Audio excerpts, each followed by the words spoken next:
Good morning, good afternoon, good evening, whatever it is with you, all of you out there. I hope you're all well. Sarah P's left me the script, which I love. So, welcome everyone. Thanks for joining. Spot on. Please hit that like button. Please subscribe if you haven't done so. And also hit that notification bell on the way in so that you can press it and then select all to get notified for all my streams and all my videos. Um, I'll put that in star mode. We've got all these. Where are we here now? Okay.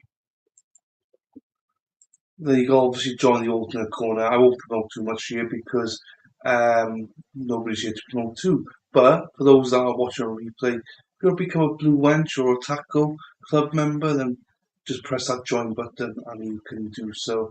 Then you get a link to our Discord and also get some membership only videos. Also, you can be exclusive merch out there. If you want to join, there's not join. If you want to purchase any merch out there, that's a link to do so. Yeah, there's quite a bit of links, merch going. If I support the channel, also consider donation. Never required, but always appreciated. Also, I get more of a cut through this link than I do from anything YouTube. Sarah P is in a meeting. So she'll be here when she can. And Mike Kick is in the house. Mike Kick, hello everyone. Hello, Mike. You weren't here. I don't think you were here yesterday, from what I remember. But welcome back, Mike. The Bills are on fire. Um, Bills are not doing well. You got Joe Brady now as your offensive coordinator. So, well, I like Joe Brady though. I do like him. So hopefully he does well for you guys, for your offense at least. But I think you have a kick the arm at the right time. If he doesn't, Sean McDermott does not turn it around, his next on the line, I reckon, with that team. Because you got a hell of a team, just not clicking in a minute. Oh, he was here for hello Nunya, y'all. Hello Nunya. I couldn't find you. That's weird. A lot of people say that for whatever reason. Um, Either you got to type in the alternate corner, or you got to come directly to the page normally to find this.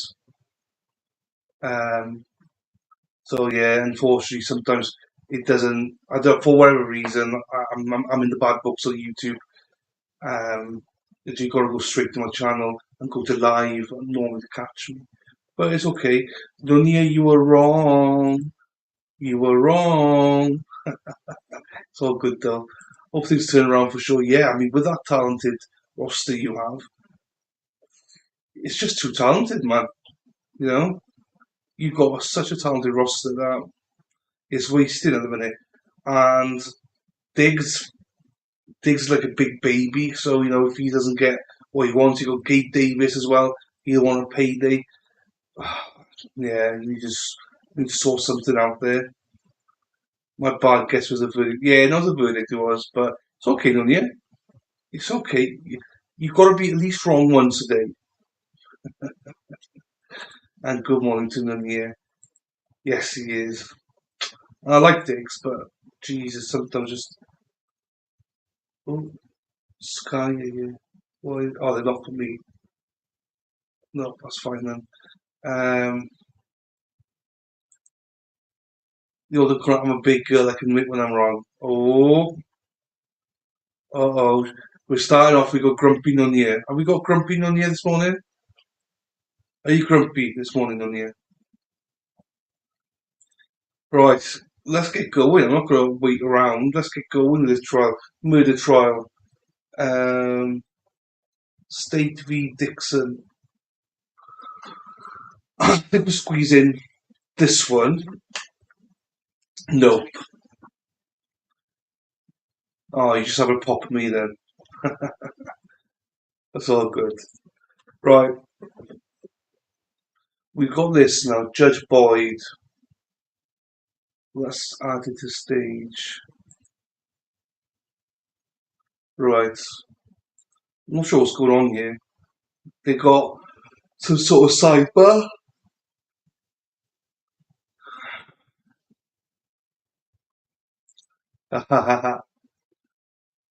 I know you get grumpy then, I know. Well, we all do though, don't you? We all do then.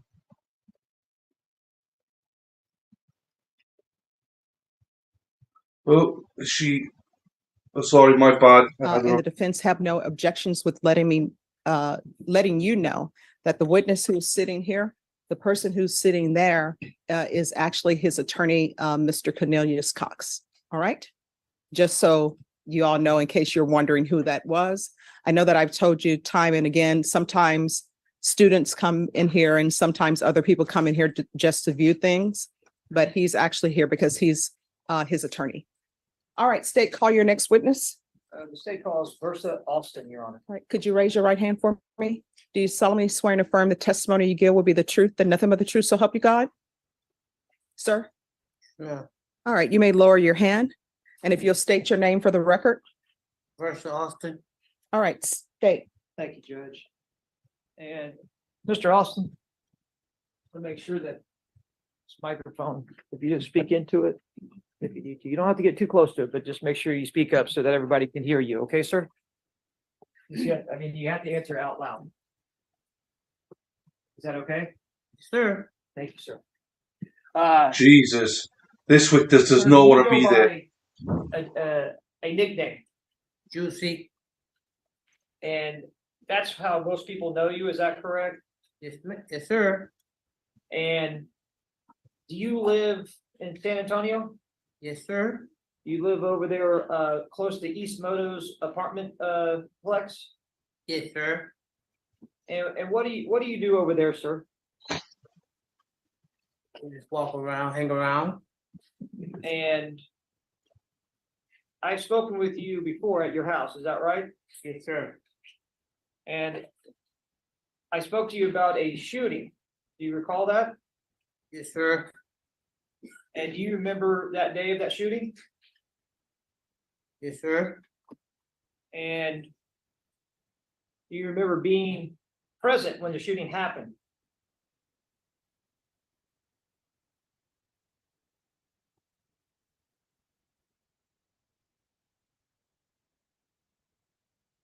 Excuse me, sir. You need to answer the question. You want to re-ask your question? Yes, Your Honor. Mr. Austin, do you recall being present during the shooting?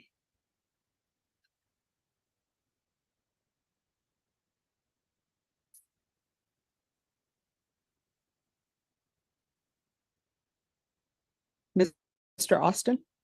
Mr. Austin? Mr. Austin, you need to answer the question. It's either yes or no. State, re-ask your question. Mr. Austin, do you recall being present during the shooting? Nope. Okay. Mayor Proton? Yes.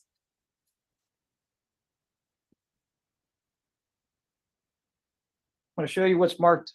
If you don't mind, move your hat. State exhibit number 19. Who's in that picture? That's me. State exhibit number 20. Who's in that picture? That's me. State exhibit number 21. Who's in that picture? Me. Okay.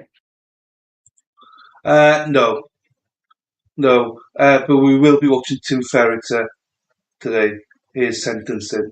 Anyway, hi Dandy. No, I won't be watching it because the whole trial wasn't online, so I don't even I've not followed it to be quite honest with you.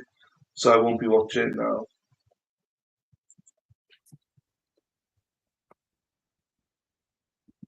And we're going to state exhibit number 9.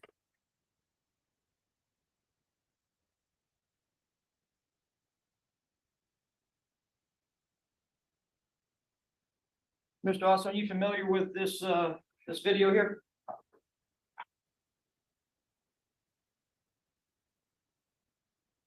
Yes, sir.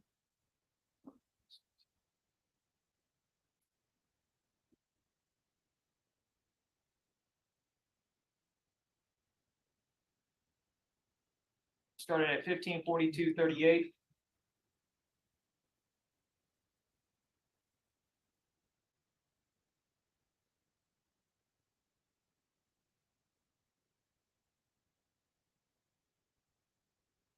Mr. Allison, if you please look at the video and tell me if you recognize the individuals walking past the trash can right now, walking down the sidewalk on the left of this video.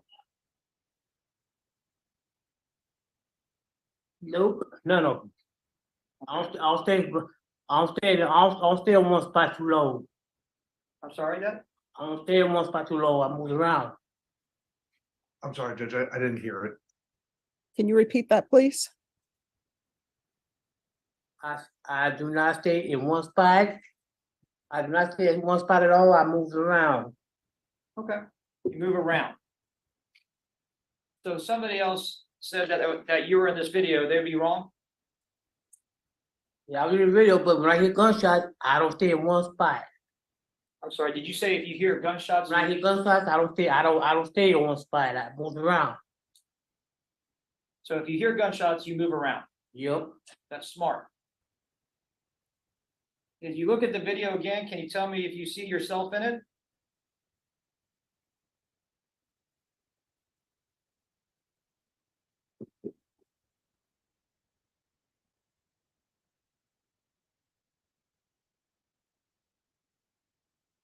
You're on Maya? Yes. Using this highlighter, I'm gonna point to somebody. Yes. Do you recall who that is? That's me. That's you in the video. Sorry, but Sort of standing close to that barbecue pit or trash can. Is that right, sir? Yep. Okay.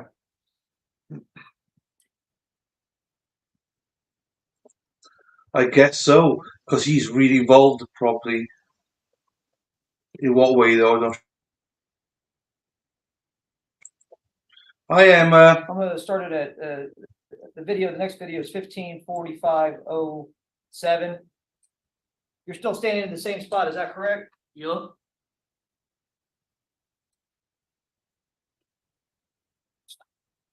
Do you see So, a person? Do you, just for one, do you started. know an individual by the name of Kino?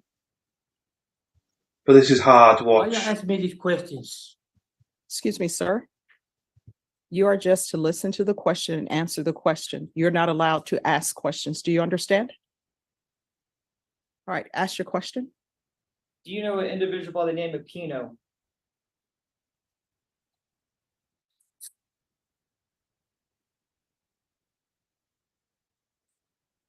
Sir, Mr. Austin.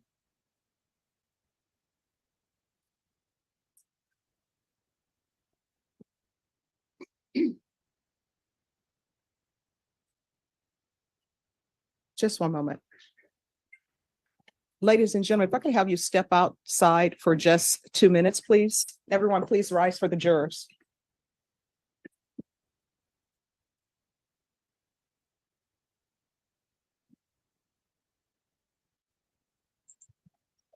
This is hard to listen to and watch. This witness, Jesus.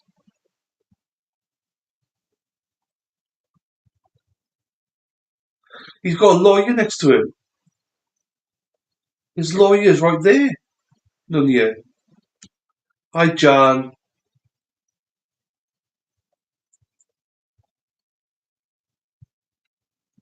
Oh, this is crazy.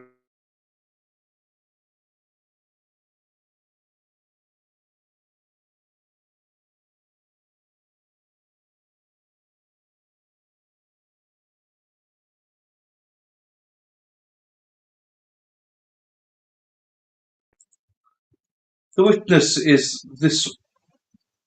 I'm not sure if you can see my cursor. This one, Mike, to the right, where it says witness in the box.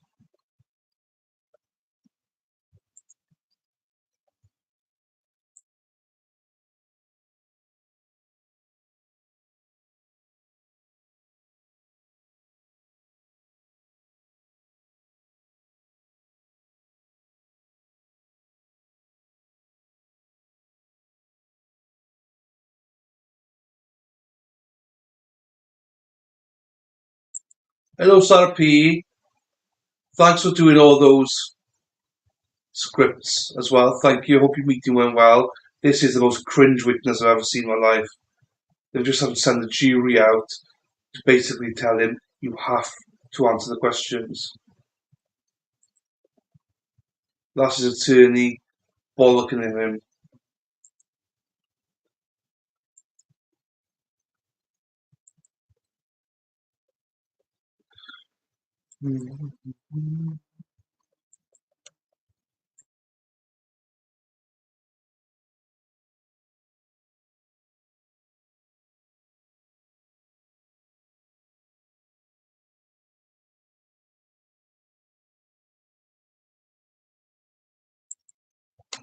Yeah, but at the same time, as I say, you complete the fifth.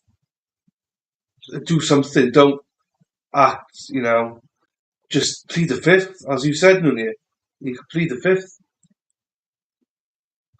But I don't think he can because he's probably got a deal in place to give testimony. I won't be surprised if he's got some sort of deal. Not that I know that, but just guessing.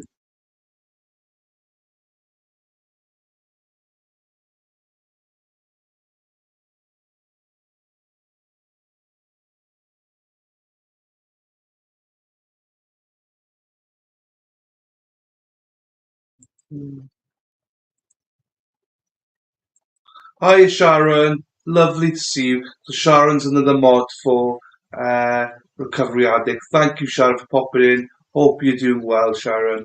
Lovely to see you as always. Thanks for popping in. It's a very strong no stitch policy where he lives. I know, but like plead the fifth then, or something.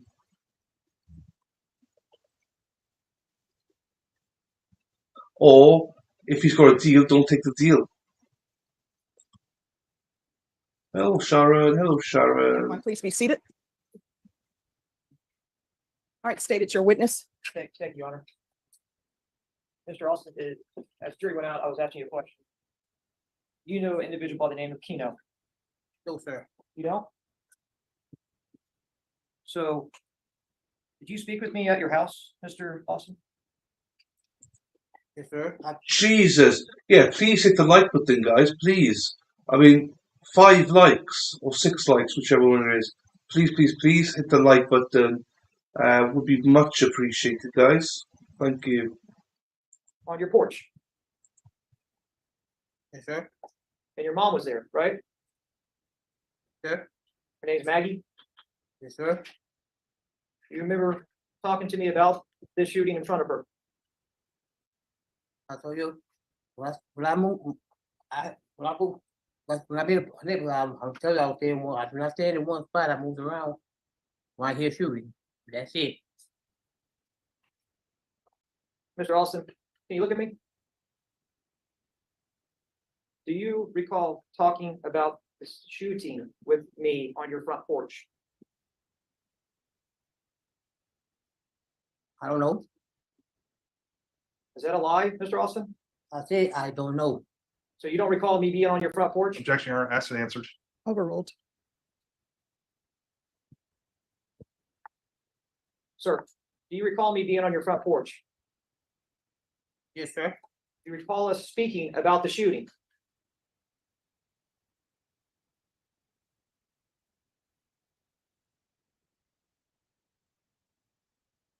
Sir, do you recall us talking about the shooting? No, sir.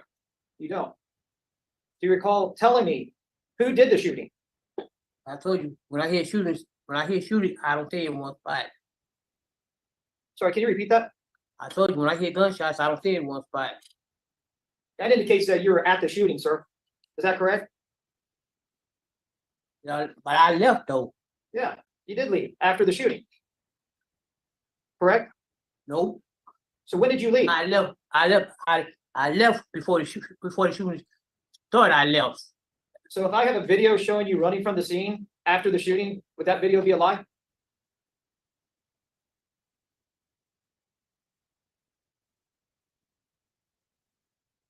Sir, would that video be a lie?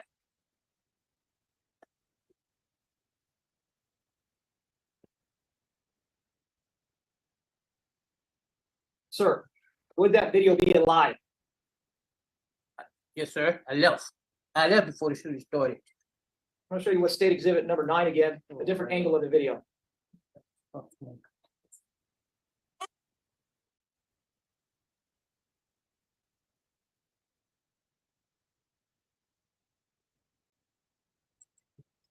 Oh, this is tough. We're gonna start it at 15:49:00. Tough. Sir, I'm sorry, call you.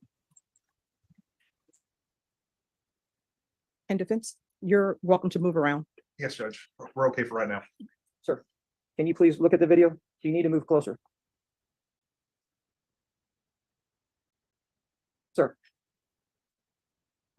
Would you like to move closer so you can view the video? You've seen this video before, have you? Have I shown you this video? And did you ID yourself in that video?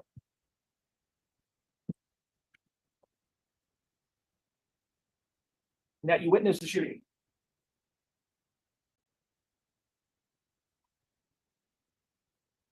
Can you tell the jury why you won't answer?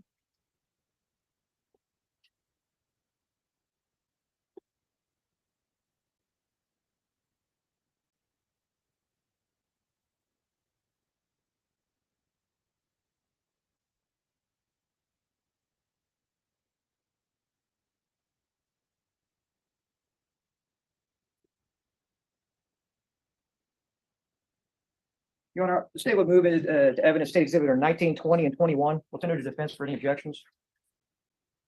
We have no objections, Your Honor. And that's 19, 20, and 21. All Yes, Your Honor. right, those exhibits are admitted without objection. Mr. Austin, or go by Juicy, is that correct? Sir? Mr. Austin, you need to answer the question. Do you understand? Yes, ma'am. And state exhibit number 19, it's been entered.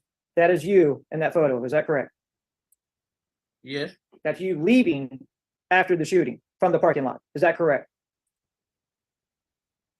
I left before the shoot. I left before the shooting started. I left.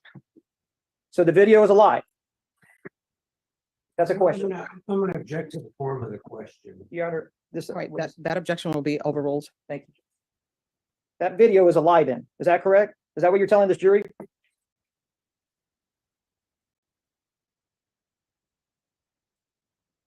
Sir, can you answer the question, please? Was that video a lie? Or are you lying right now? Nope. So the video is a lie? Or are you lying? Which one? You know, I used to be a special ed, man. You know, I flow reason. Mr. Austin, do you recall talking to me on your front porch? You were not acting like this. Do you recall that? Do you recall that, sir? Sir, do you recall that?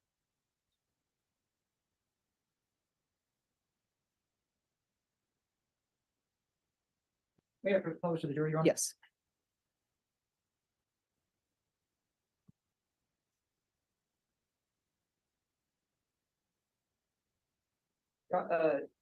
Mr. Austin, I'm gonna ask you. Did you see Keno shoot somebody that day? Nope. Are you lying? Nope. So the video lies, is that correct? I told you I don't stay in one spot. Excuse me? I do not stay in one spot. I'm sorry. What was that? I do not stay in one. I do not stay in one spot. Told you I move around. When I move around, I don't stay in one spot. After the shooting, you came back to the scene. You recall that? Nope. I didn't come back to see him. I left. So you didn't come back, is that right? Nope. Well, because one of the state exhibits that are in the hands of the jury right now shows a body cam. You standing at the corner, less than 20 feet away from Avante Boyce that was laying there dying. Do you recall that? Do you recall holding the baby of Avante Boyce in your hands when Evie gave them to you? Do you recall that? You are not answering questions because why? Explain that to the jury.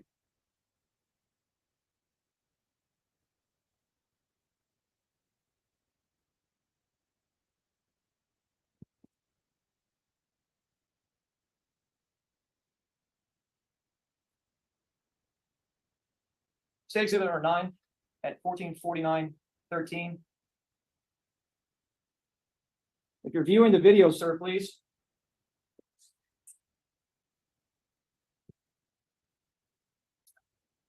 Do you see yourself? Sir, do you see yourself in the video? Mr. Austin? Mr. Austin, you need to answer the question. Do you understand? All right, just give me a moment. If we can have the jury step out just for a couple of minutes.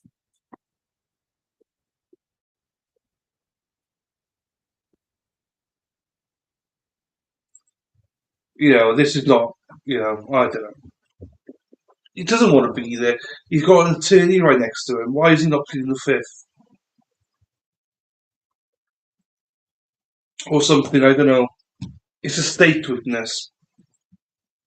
He's a state witness. I don't really get this.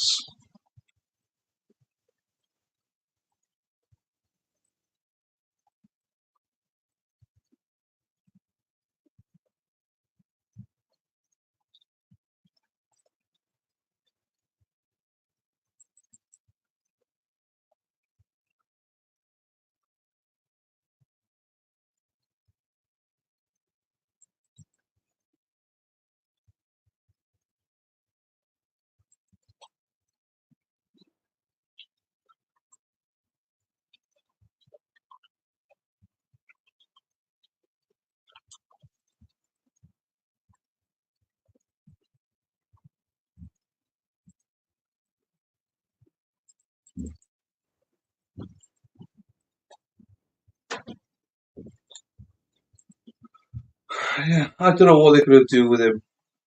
There's obviously a reason why he's got his own attorney there. Why has he got his own attorney?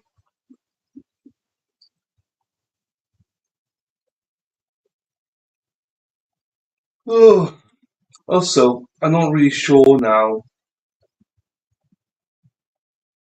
what's been achieved here. I'm not sure he understands he's perjuring himself. Well, he should, because he's got his own attorney. I mean,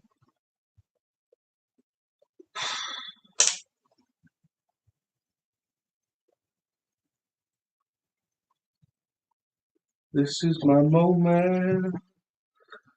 So anyway, we've got this trial today. We've got Tim Ferreter sentencing at 1:30 Eastern. And then I think we're going to do most of the witnesses today in this trial. And then tomorrow we'll do closing and verdicts tomorrow. If you haven't seen it, I've got a few videos out there from yesterday, so please take a look at those. Well,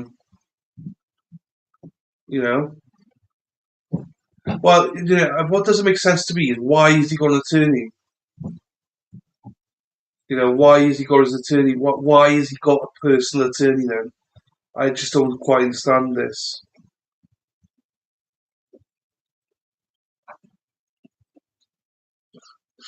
Because if he's in that pickle that he's signing his own death warrant, then he might as well what do you call it? Just go to prison for a little bit in contempt.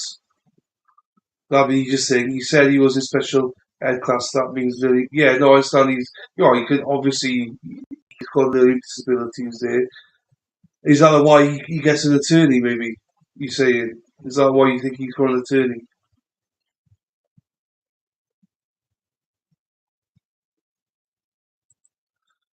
Um,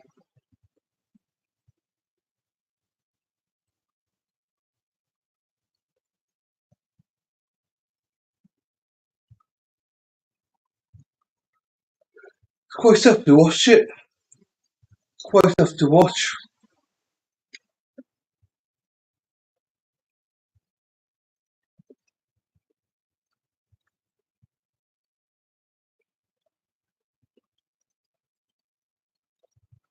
No, stitching is more understandable than contempt of perjury. No, what I mean is that he's better off being contempt of court if he doesn't want to stitch, is what I'm saying. I think he's a key piece. He was. I think the trouble is, I think he was there. Is the point that he's been made to interview. Um, you know, and I think he's a big part of the puzzle. But I mean, he's obviously not going to say too much. So I don't know. Yeah, I just feel sorry for him. If he's in special ed, I feel sorry for him that he's been picked on.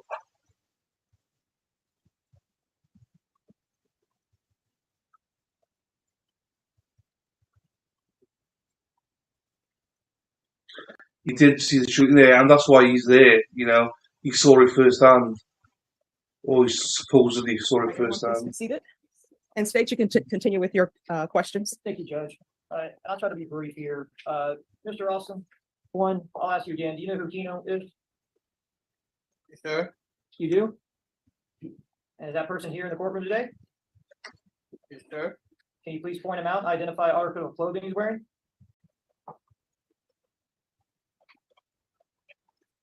Uh,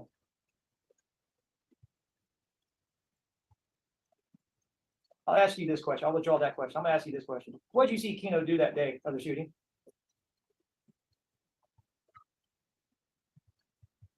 do I have to answer that question? Yes.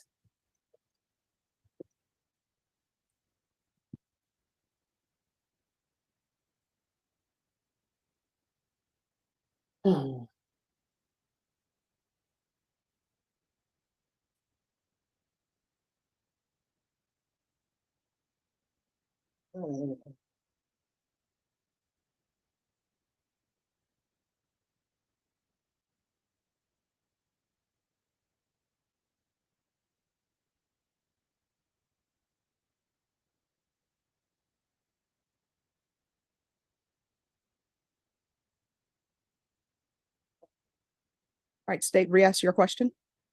What did you see Keno do that day? I ain't seen him do nothing. Did you tell me something different? I ain't seen him. I ain't seen him do nothing that day. I was like, man. Oh Lord. I'm gonna show you state exhibit number 9 again. If you can please view it and tell me if you can identify yourself in it.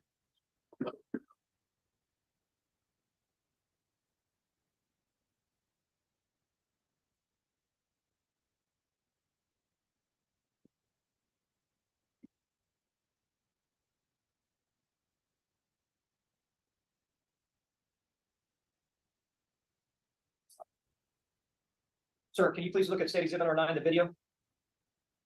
Is that you? Yes. This is at 15:50:00. Go ahead, please. I'm gonna make a coffee. I can't watch this Keep on anymore. looking back, is that right? You're leaving the parking lot, is that right? Yes, sir.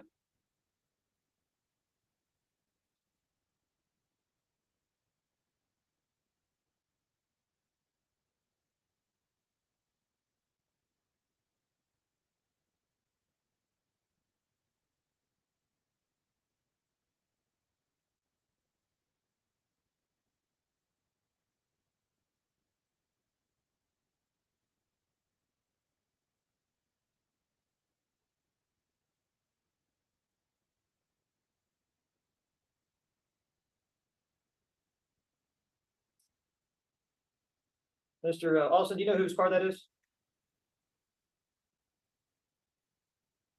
Simple question, sir. Do you know whose car that is? Yes. Whose is it? That's my homeboy's mother's car. I'm sorry, you said your homeboy's mother's car, is that right? Yes. Is your homeboy Keno?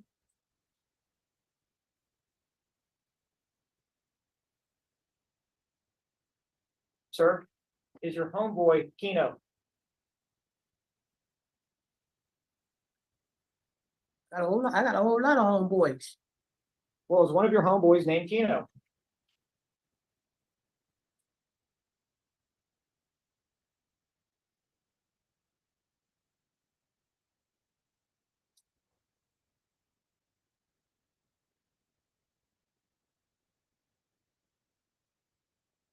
State exhibit Number 9 stopped at 155105.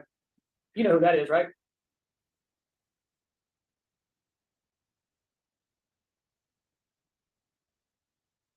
That was a question, sir. Nope, You don't know who that is? nope.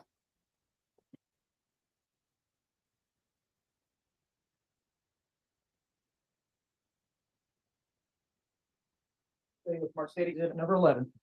Let's be a better view of that individual. You know who that individual is. I know it, but You do? yep. Didn't you hold her baby when she went to Fonte Boys after he had been shot? When I had the baby when she was out, when the baby was outside. We did not go in the building. But that was after the shooting. Is that right? Is that correct, sir? I told you, I left before the shooting started. I'm talking about after the shooting. Well, I don't know, I don't know.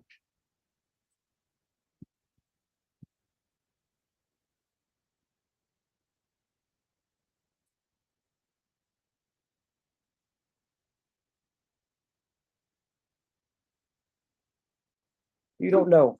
I'm going to show you what's been marked State Exhibit number 20, and it has a time on it, 1555. 1555. Who's that? You already identified yourself in it, didn't you? Is that correct, sir? That's me? That's you, walking back to the scene. Nope, I did not walk back. No, I didn't go back to scene. State Exhibit number 21. That's you, isn't it? That's me. Standing outside where Avante is found, bleeding and shot. Pass the witness, Your Honor. Defense. One moment, Judge.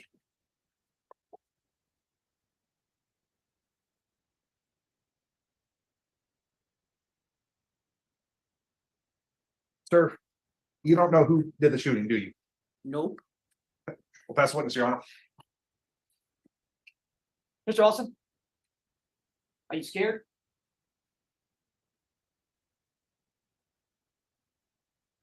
No further questions, Your Honor. All right. Is this witness excused or subject for recall? Subject to recall, Your Honor. At the statement once. All right. The rule has been invoked. That means you cannot discuss your testimony with anyone. The only persons you can speak to are attorneys for the state or the defense. You need to make sure you're available in case you are recalled to testify. All right, you may step down. State, call your next witness. State will call Carl Cunningham. And Mr. Cox, if you'll make sure that you're available if we need you. Yes, Your Honor. All right, thank you. You know, maybe approach. Yes.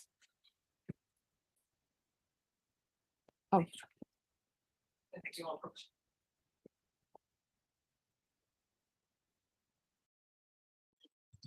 Oh, thank God that's over and done with. That was tough. ladies and gentlemen, if you would just give us 2 minutes, or do you need a break longer than that? All right, just 2 minutes, and remember my previous instructions, all right? Everyone, please rise for the Jesus. jurors. 3 times they've been asked to leave now. And they've not even been there. They've only been there for about half an hour. That's annoying for them.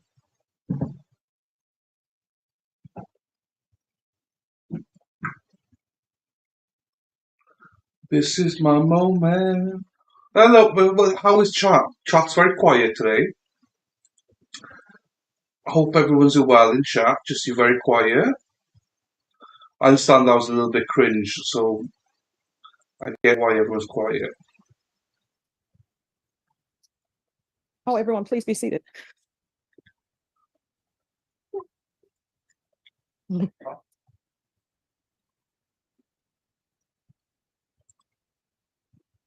All right, and I believe this is Mr. Bonk's, the person he's been appointed to represent. So Mr. Bonk is on his way right now. Who are we waiting on? Oh, Mr. Bonk, Oh, sorry. Charles, I'm sorry. No, that's fine. I just didn't hear the name. We're just buzzing or ringing. Y'all keep hearing that? Is that what it is? Ugh, it's annoying. So yeah, we'll just have to see what happens here then. Anyway, hope you're all well Just out Mr. Bonk, We're there. just waiting for Mr. Bonk to come over. Okay. Emma Yeah. is Emma is cleaning cupboards. Sarah P is skiving. Nunia is Nuniaing. Mike is here. John P is here. I don't know who else is here. Oh, Mr. Ivanovic. No, I thought so. There's obviously more people not here, but those are the people that said. Oh, Dandy said hello as well. Yes, they're coming down the elevator. Oh, no problem. And the elevator's, you know. Oh, yeah. Well, Charles is on his way too, so. Don't really know, to be honest with you, Mike. Okay. Oh, hello, Erin Hart. No problem. I'm driving today, but we'll listen here and there. No worries. This is an old trial. Well, not an old trial. It's only just happened. We'll just catch up with it. And we've got Tim Ferreter today, Erin, the boy in the box thing. That one is a 12:30 your time, Erin. So, that if you tune into that as well, so make sure you tune in. So yeah, it's lovely to have Erin. We missed you yesterday, Erin. To be fair, I miss Erin every day, just because Erin could dish you, but she could take it as well. So it's good. Fear, that's fair. Safe travels, Erin. Hello, Erin. Taco, small bus, Paddington. No one has more emojis in my stream than Erin Hack.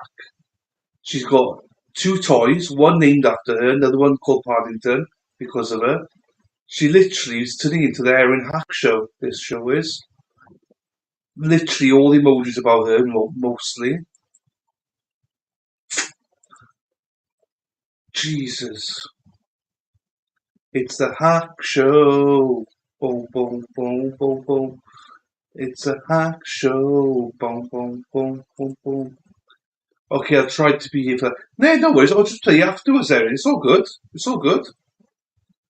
We'll probably. I'm doing it in a different stream, so if there's a gap in between, I'll take a gap. Oh, geez, what's going on here? I'm going to fast forward this a little bit. Oh, no, I can't. I can't. What the hell happened there? He's been cuffed. Right, okay. I was thinking, what the hell's going on? Ah, it's alright, he's under arrest or something. That's why the jury had to leave.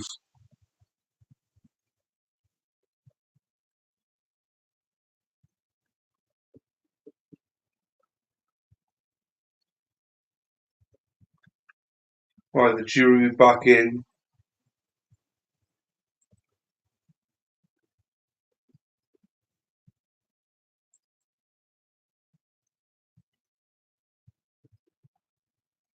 Right, they've still.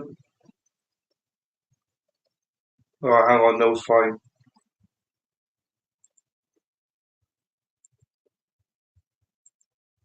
Oh, Jonathan's not here yet.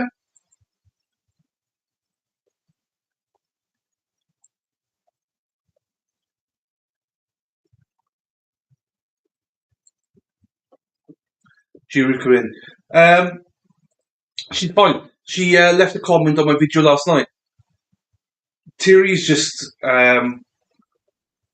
someone that just watches one trial at a time, and I think she needs a bit of a break from All trials. right, everyone, please be seated. But she's fine. She commented me last night, so she And is so state, around. call your next witness. The state calls Carl Cunningham.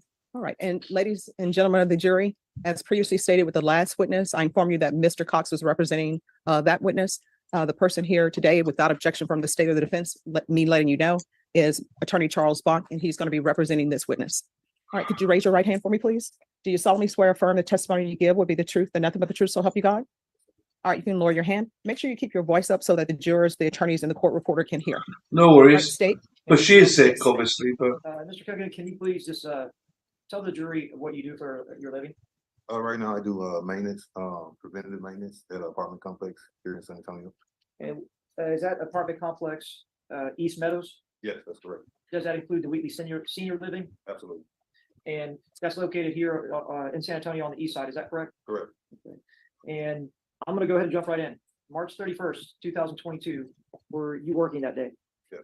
And did you look at some videos and did you witness the shooting that day? Yes, I did. Who did the shooting that day?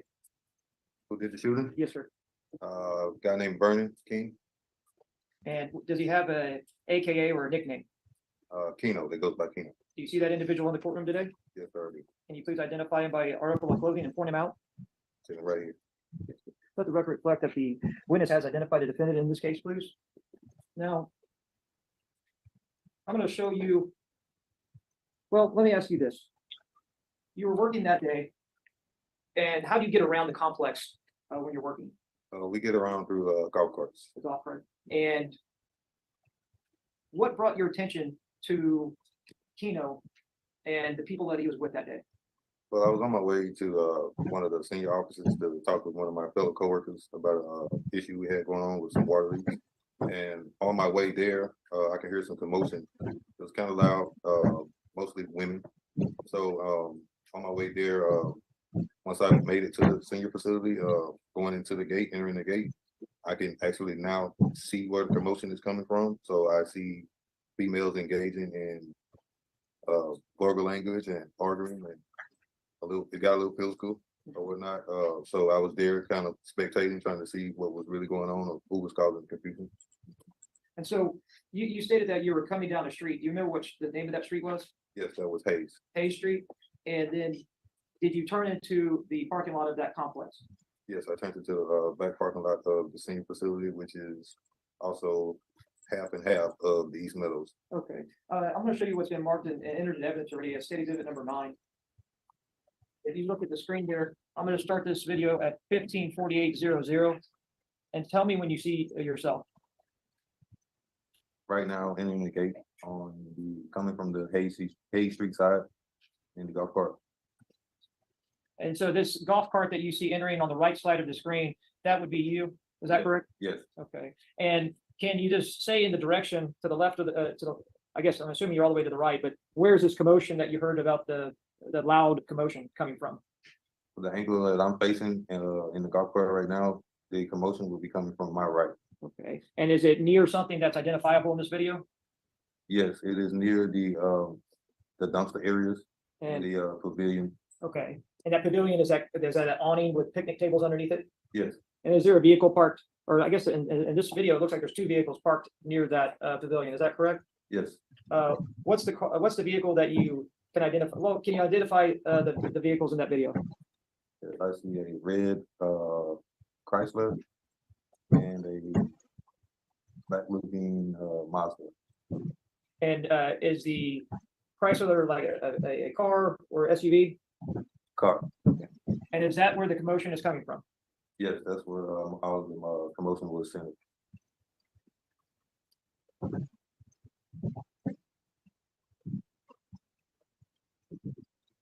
And it seems like in this video right now, you're stopped. Is that correct? Yes.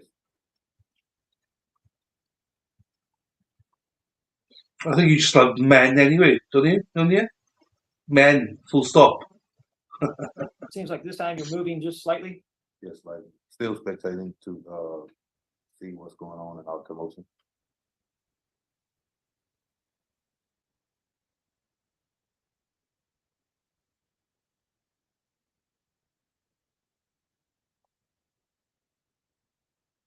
Seems at that point you turn in to a parking spot, or where do you go? I'm entering the back pavilion area of the senior facility. And at that point, do you go? What do you do? Are you still watching, or what do you do? Well, yes, as I turned in, my back was turned just for maybe 2 to 3 seconds. But as I continue to approach the back door of the maintenance area in the back behind the senior facility, I kind of turn so where I can see the commotion still. And did you do anything at that point? At that point, I felt like something was getting too hectic, so I immediately pulled out my phone and just start recording. Did you record, or did you take a I think photo? I actually just took photos.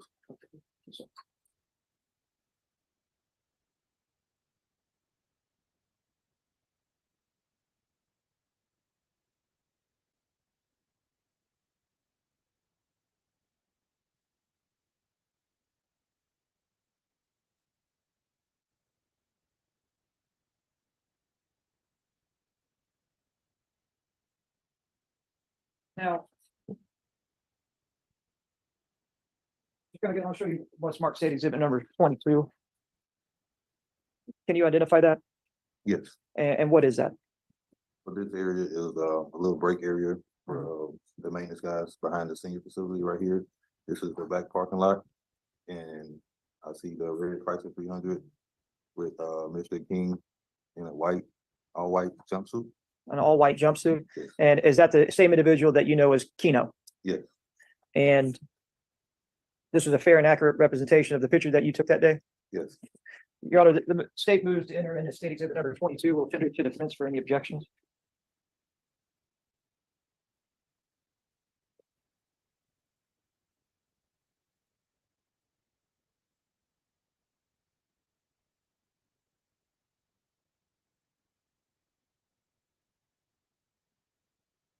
We have no objection.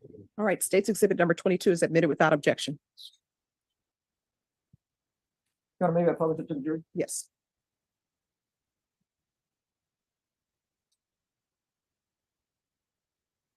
I'm going to show you what's marked state exhibit number 22 if it enter into evidence. Is this a table area? Is this the area that you were saying that's a little break area for maintenance and individuals? Yes. And then as I'm going to zoom in on this photo.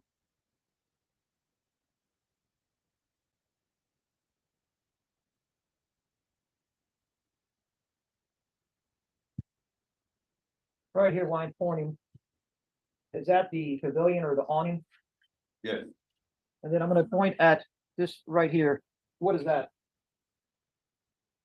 That is the red Chrysler.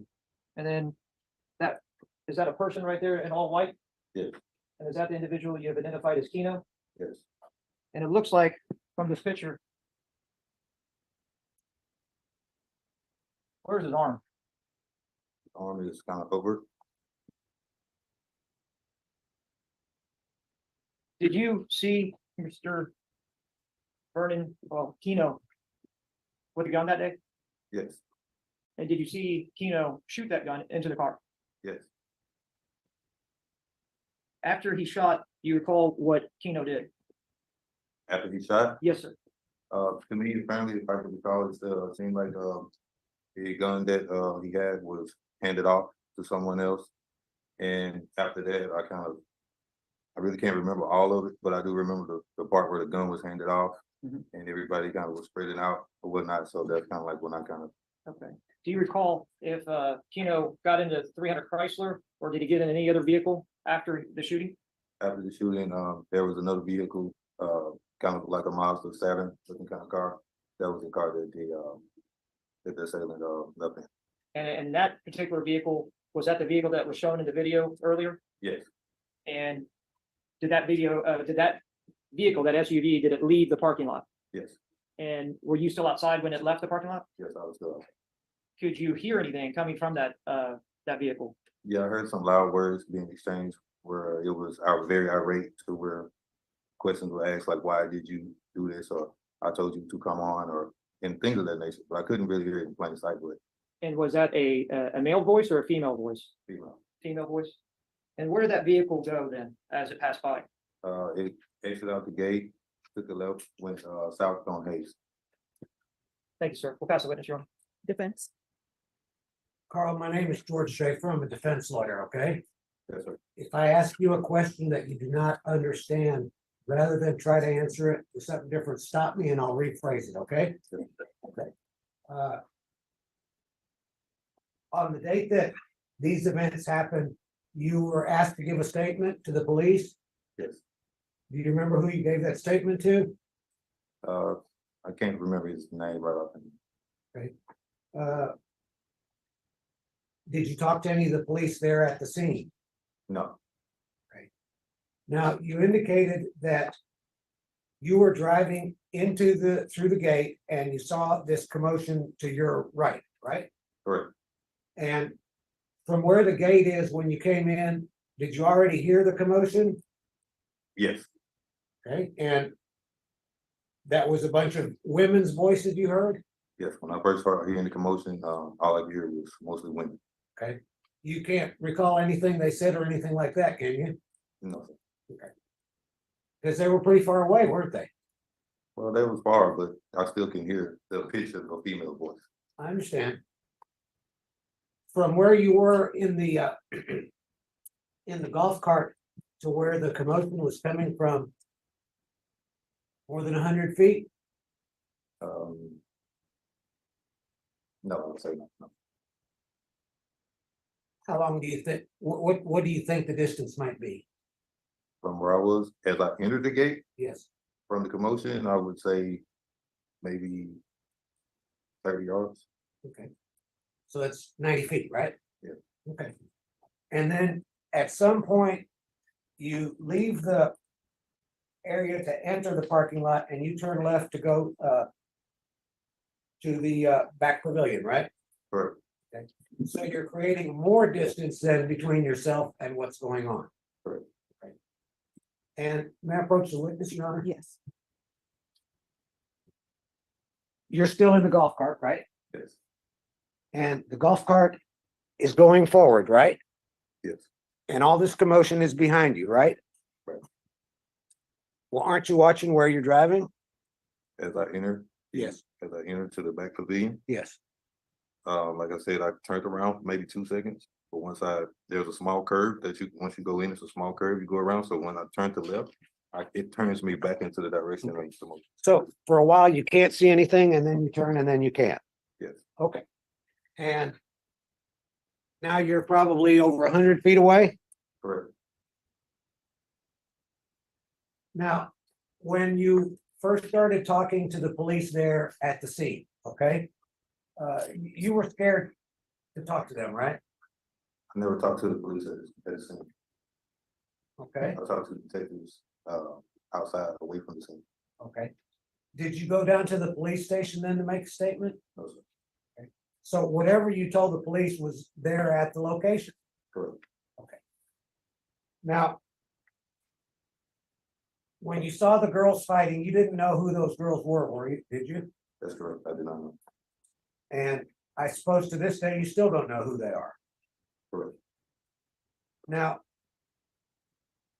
you took that picture that's up there on the screen, right? Yes. And that was on your cell phone. Yes. Well, how many people are in that picture? Right now, I see one. What happened to all the other folks that were out there? They just scattered out. So there may have been other people there, but you just don't remember how many or who? Right. Correct.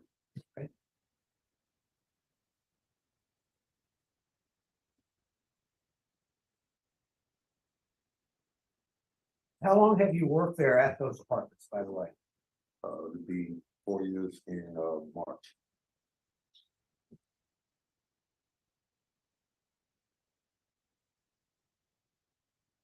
And do you recall telling the police that some lady told the shooter to leave? No, I do not recall it. And do you recall anything that was said from the distance you were? The only thing I recall hearing is hearing the female voice say, "Why did you do that?"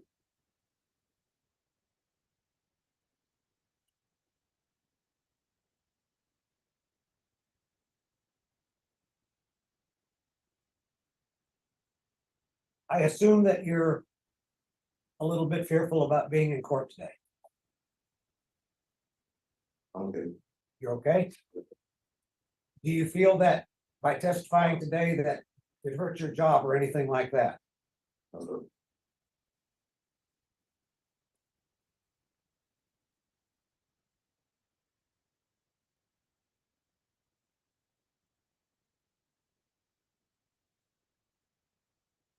And you know who did the shooting? Yes, sir.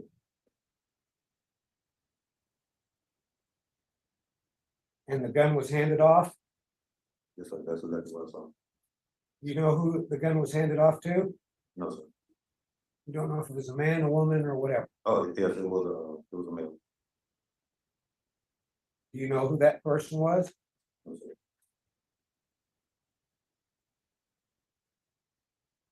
And I guess the last question I have, you indicated this defendant, last name King? I'm not sure his, last name, but, I do remember, Vernon King or Dixon or something like that, I'm not sure. I'm not sure how it goes, I don't know if it's middle, first, last.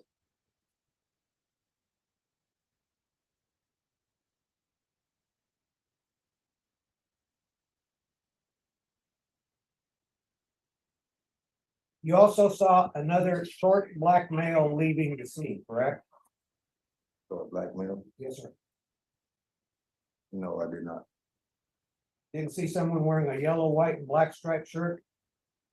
No, sir, I was, oblivious at the moment, no, I didn't. I'm sorry, I can barely hear you. I'm sorry, sir, I did not notice.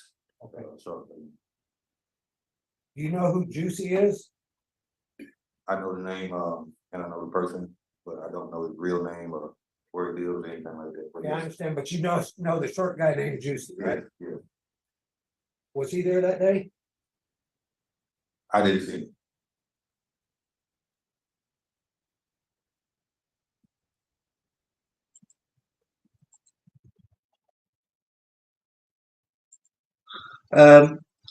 This trial was this week, Eric. This week. Conclusion came in yesterday. Verdict, sorry. So yeah, it's going to happen this week.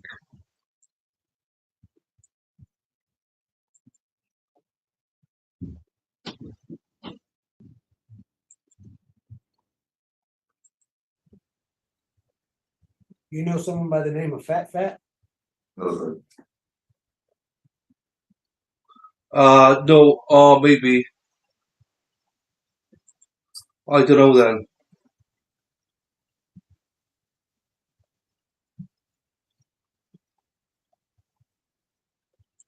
That's the witness, Your Honor. Your Honor, Yes. state exhibit number 16. I didn't ask you this earlier. Do you know who that is? Yes, there's a young man named Juicy. The who? Goes by Juicy. That goes by Juicy. This individual on state exhibit number 16. Thank you. No further questions, Your Honor. All right, defense. There are no further questions after, Your Honor. All right, is this witness excused or subject for recall? Excused by the state, Your Honor. Excused by the defense as well. All right, the rule has been invoked. What that means is you can't discuss your testimony with anyone. The only persons you're allowed to speak to are attorneys for the state of the defense, and of course, your attorney. You understand? Yes. All right, you may step down.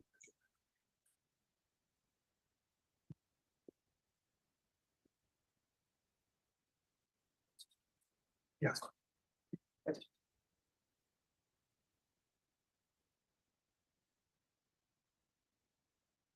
All right, if you all want to go outside briefly, and if you all can stretch in the box, they just need to take care of something briefly, and then they'll call their next witness.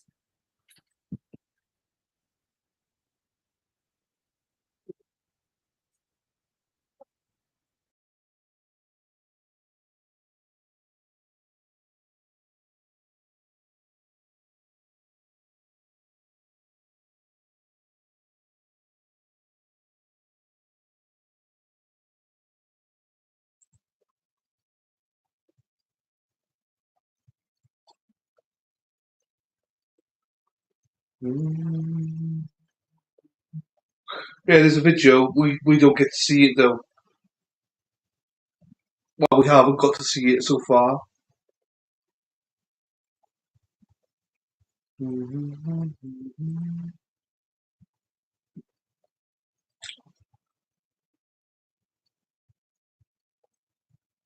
My guess is that this day would have been like this week on Tuesday. This is, I think, Tuesday of this week.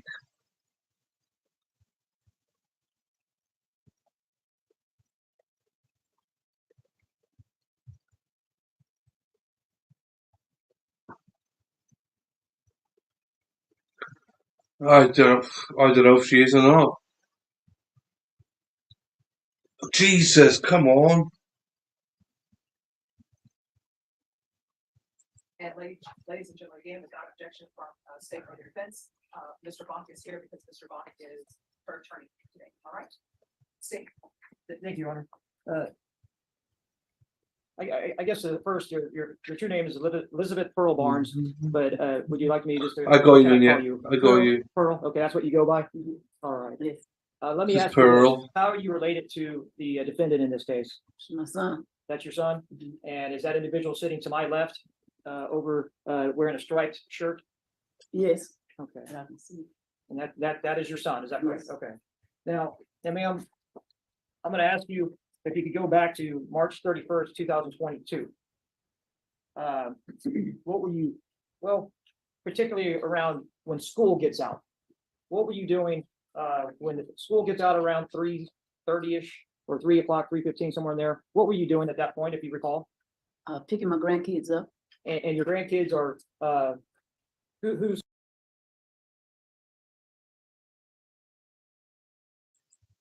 Dunya, this is you. What do you do? Pick my grandkids up. 3:30 from that line. Dunya, hey Dunya.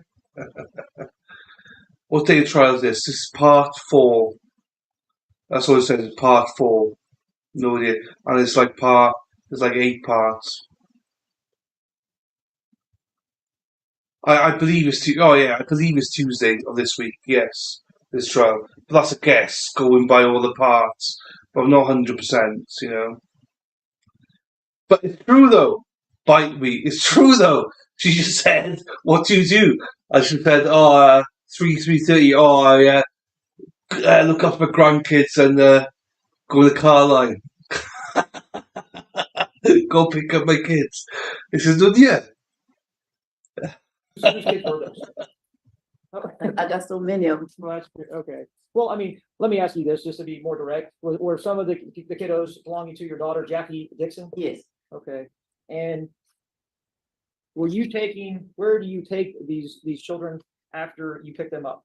Jackie's. And Jackie's?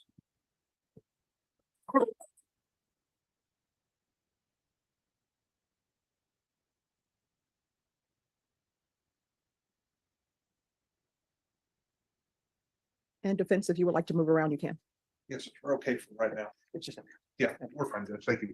I'm gonna show you, Ms. Pearl, state exhibit number 8.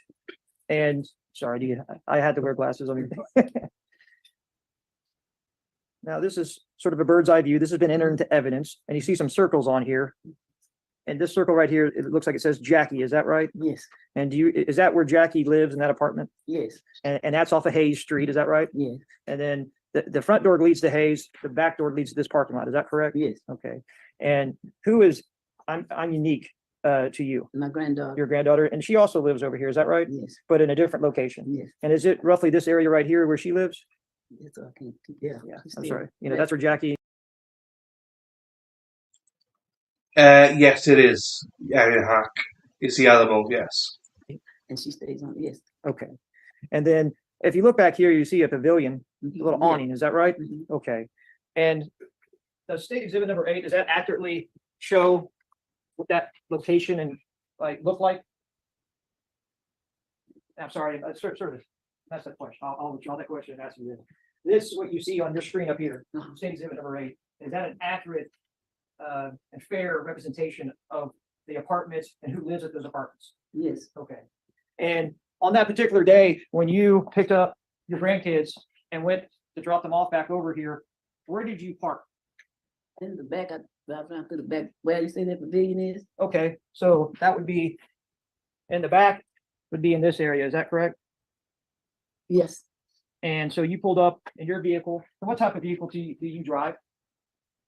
What can you think of? It's a Must. I don't know. It's Well, is it a Mazda CX-7? yes. And it's like an SUV opposed to a car. Not a truck. I apologize for leading, but it might be real quick. And you parked your vehicle back there, is that right? Yes. Okay.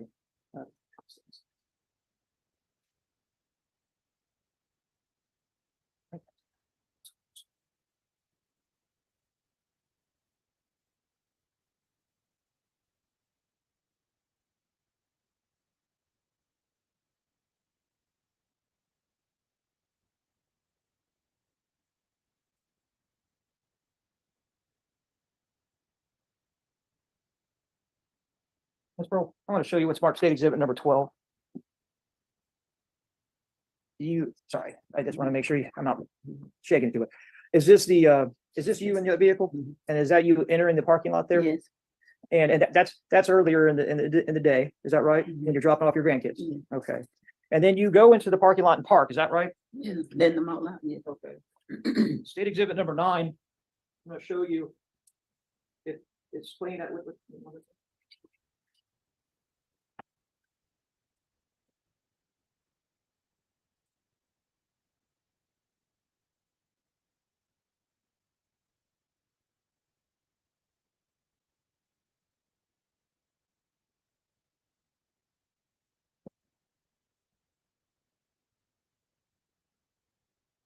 And if you're looking at state exhibit number 9, the video of that pavilion, you see a car approaching. That is in fact your car, is that correct? Yes.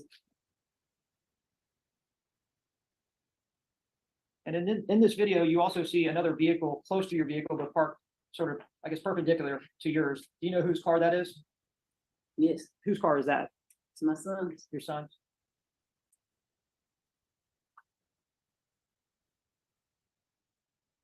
And now watching the video, you can see individuals, little people, that your children getting out of your car, is that right? Yes. Okay.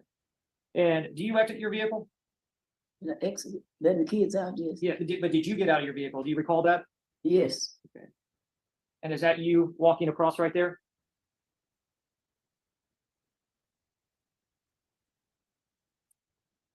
yeah, and that's me. Okay.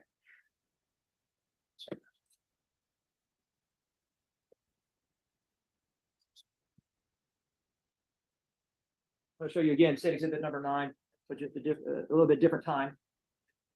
Your car is parked there. Do you know who else was at the scene at that day? No, I wasn't really paying that much attention. I always get out and speak to my kids before I leave. Well, your kid was there, or your child, Vernon Dixon, right? Yes, And is he the one wearing all white? I guess. What about in Unique? Was she there? I didn't pay, no, I didn't see all of them. I wasn't really paying no attention. I just got out and spoke. Okay.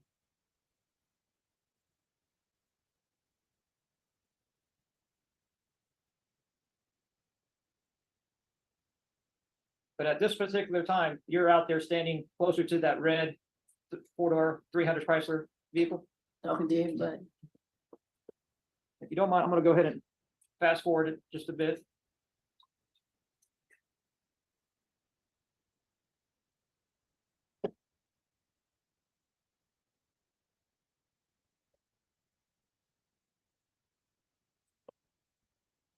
Now, do you recall anybody getting in a fight or arguments that day? Well, they always are, so I really didn't pay no attention. Okay, but again, you're standing right there when all this is going on, Yes, and you're watching it, and you can see people going back and forth. Is that right? but they always bicker, so I just took it as they were just fussing. That's all I did. Okay. This particular point, pause it at 15:48:43. You see an individual in all white walking around that red car, Yeah, but I can, no, and can you now identify that individual? I don't know. You know what? I don't even know what he had on that day. I Who's can't he? remember. Okay, all right. Well, we'll go ahead and show you this video, because on that particular day, you left that area with your son, Vernon Dixon. Is that right? Yes, Okay.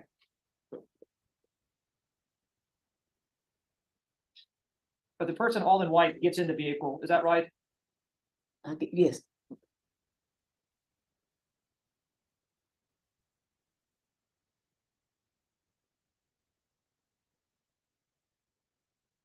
And do you know Avante Boyce, or did you know him? yes, And was he there that day? yes, We're going to go to state exhibit number 9 at 15:49:57. You're still at the scene, is that right? Did you yes, see this? Sorry. Pause it. Did you see this individual that was on the ground crawling and then looks like got up and now is in the bushes over here to the right of the video? Do you see that person in the bushes there? no,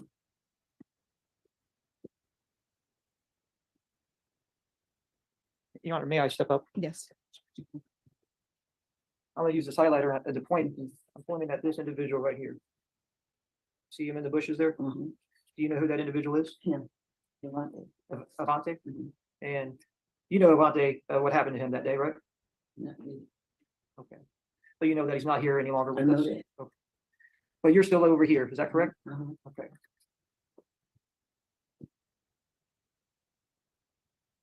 We're gonna continue to play it.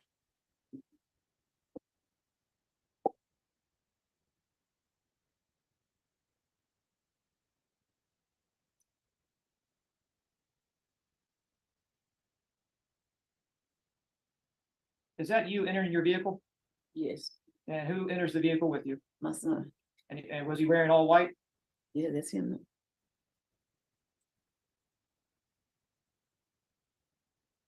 What was the conversation that y'all, did you have a conversation with them at that point? Yeah, they were screaming. Screaming? Yeah, and I told him, come, go to the house because I didn't know that what had happened to him between my son and Devontae. You didn't know No, about the shooting? no, You heard the shooting though. yeah, but I didn't even try. I got ready to leave. I told him, come on, let's get out, go. But you were sitting or standing I right was next to the standing car? right there.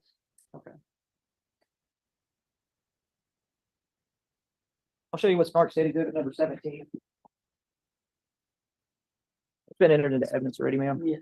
But is that your vehicle That's my exiting? vehicle. And is that Vernon Dixon's arm Yes. pointing out? And is your son's true name Vernon King Dixon? Yes. Thank you. Can you tell the jury? You said, I don't know exactly, you said that there was yelling or screaming, but were you yelling and screaming? Oh, Or no, Who was yelling and screaming? everybody fussing. Okay, but once you got into your vehicle with your son and drove away from the scene, was there any conversation at that point? No, he was just crying. No, I'm sorry, what was it? no conversation. I just took him because he was upset and I was trying to, nobody wanted to tell him and I didn't know what happened. And he was crying, so I took him to the house. Where we sit out on the porch. And is that house at 1507 That's Hay the Street, house, right yes. down the street from this location, is that right? Okay.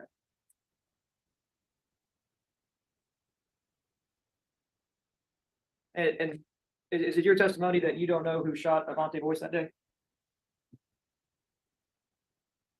I'm sorry, that's a no. Oh, excuse me. Yeah, they had gotten into it, but I can't say that. You know, he did because I'd be lying, but I didn't know. I just heard the shots and I left. I just got back out of the way. And he started crying. I told him, come get in the car, go sit down so we could talk to him. I wanted to talk to him, see what happened. And did y'all have a talk? No, he's screaming hard. He went talk to you or? No. Thank you, ma'am. Well, pass it. Defense. Good afternoon, Pearl. Yeah. My name is Adam LaHood. I'm a defense attorney. Mhm, Just have a few questions for you, ma'am. mhm. Your testimony, did you witness or see a shooting, personally see it? No, So is it fair to say that you do not know who shot Avante Boyce? no. Thank you, Your Honor. No further, ma'am, no further questions. We'll pass the witness. State. No further questions. Right. As far as the rule has been invoked, what that means is you can't discuss your testimony with anyone. The only persons you're allowed to speak to are attorneys for the state or the defense, and of course, your attorney. You understand? All right, thank you so much. You may step down. State, call your next witness. State Constable in the voice. And Mr. Bach. You are.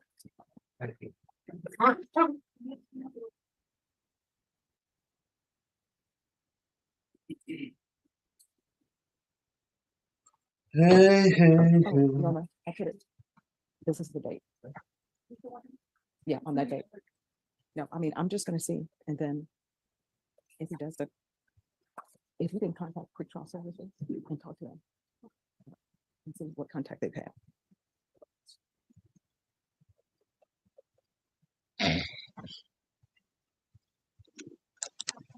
Can you raise your right hand for me, please? Do you solemnly swear or affirm the testimony you give will be the truth and nothing but the truth, so help you God? Yes. All right, you can have a seat. Make sure you keep your voice up so that everyone can hear. Okay. All right, state. Belinda, are you related to Avante Boyce? Yes, How are you related? I am his mother. Now I want to take you to March 31st of 2022. Who was Avante living with at that time? I was living with Alante, Who else was living there? Evie. And now on March 31st, 2022, did Avante and Evie leave the home? Yes. While they were gone, did you get a chance to speak with Avante over the phone? Yes. How many times did you speak with him? 2 times. And did Avante have a cell phone at the time? No. Well, whose phone was he using to make those calls? He was using, Keno's phone.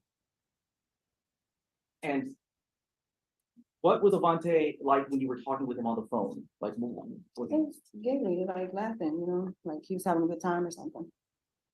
now, did you miss a call from that phone number? I did. Now, what time of the day do you remember what time of the day you missed that phone call? It was like afternoon, but like kind of like early afternoon. It was And still daylight. so you did not answer the phone. No, I missed the call. I didn't.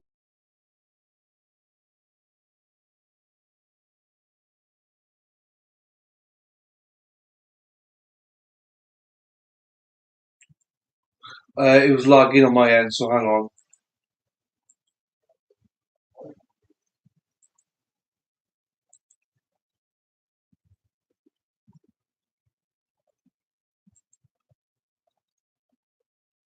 Yeah, it's lagging on my end, so I'll just refreshing it.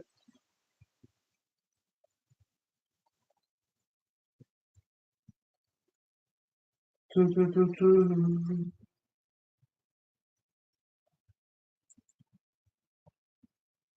Do, do, do, do, do, do, do. Do, do, do, do. Yeah, yeah. I want you. I want fun. He was using, Keno's phone. And what was Avante like when you were talking with him on the phone? Like, was He he- was giggly, like laughing, you know, like he was having a good time or something. now, did you miss a call from that phone number? I did. Now, what time of the day do you remember what time of the day you missed that phone call? It was like afternoon, but like kind of like early afternoon. It was And still daylight. so you did not answer the phone. No, I missed the call. I didn't even hear the phone ring, and then I went to the phone, looked at it, and I'm like, oh, I missed a call, whatever. So I tried to call it back, and he didn't answer that time. Nobody answered. So I noticed I had a voicemail. It was like that I had somebody had left a message. So that's when I tapped on the voicemail, and then I heard all this.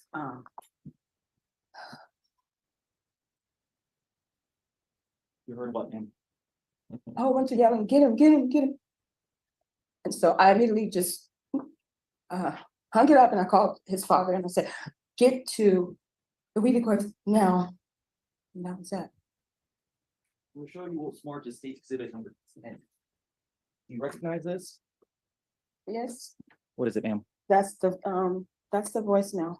And is it on a CD? It's yes, Now, have you marked the CD in any way? that's my initials right there. And is this a fair and accurate copy of the voicemail you received that afternoon? Yes, sir. Your Honor, I offer state exhibit number 10 into evidence. Objections, Your Honor. All right, then State's Exhibit number 10 is admitted without objection.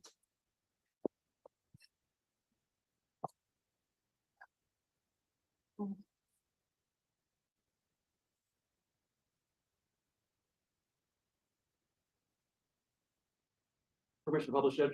Granted.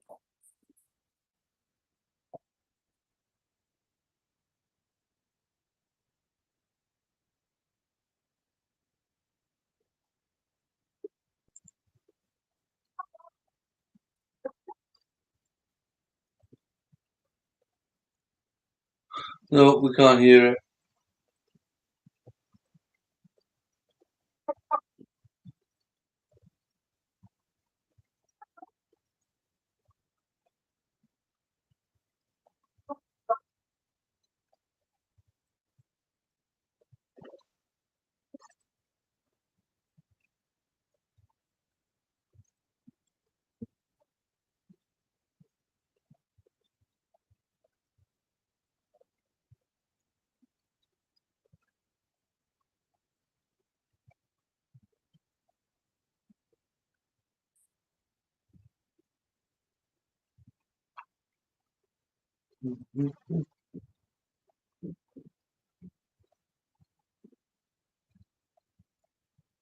Now, Belinda, do you recognize any of the voices on that voicemail? Yes, sir. I recognize Keno's voice on there. class witness. Defense? No, we have no questions for this witness, Your Honor. All right, is this witness excused or subject for recall? Excuse me. All right, the rule has been invoked with a means you can't discuss your testimony with anyone. The only persons you're allowed to speak to are attorneys for the state or the defense. Do you understand? Yes. All right, you may step down. Thank you. State, call your next witness. Yes, Your Honor, the state calls Dominique Dixon Battle. Their first name is spelled IMUNIQUE. Dixon dash Battle. Parking lot is at a pavilion there that sometimes y'all hang out on or in. Yeah, And on March 31st, 2022, did you walk out to that pavilion at times? I did. And was your dad, Vernon Dixon, was he there also? He was. And was he, what vehicle was he driving or did he drive there? If you recall. Around that time, he had a red car. Would it be that a four-door 300 Chrysler? Yeah, 4 doors. I'm gonna show you what's marked exhibit number 4. Yes, That, is that the vehicle? yeah, pretty much. And was that vehicle parked out by that pavilion? Yes, it was. And do you know an individual, and I say your name incorrectly all the time, but Eva Lavana Lewis, or what you would consider, I know what you're trying to say. Yes, okay. And is that a person that the defendant in this case considers like a stepdaughter? that's his daughter. And was she there that day? She was.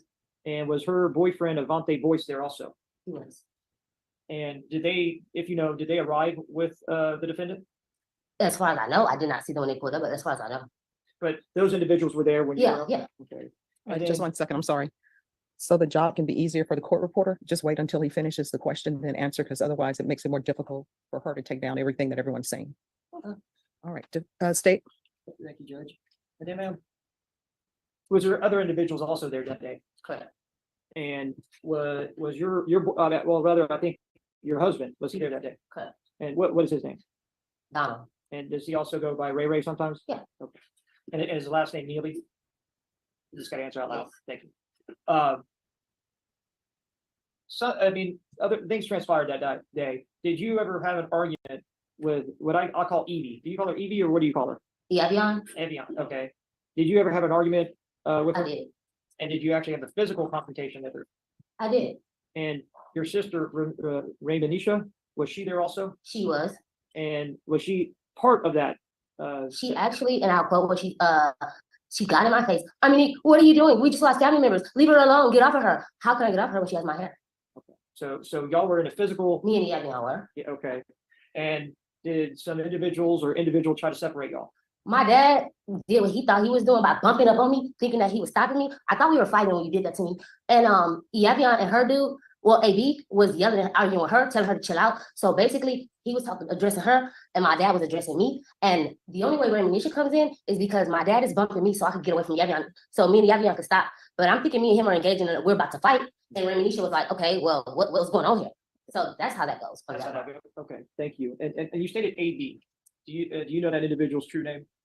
But unfortunately, because of the situation, I have been familiar with his name. So is that Avante Boyce? Yes, And we'll get to this part, but was that Avante Boyce the one that was shot that day? yes. Now, when this whole altercation is going on with you and I call Evie, sorry. Okay.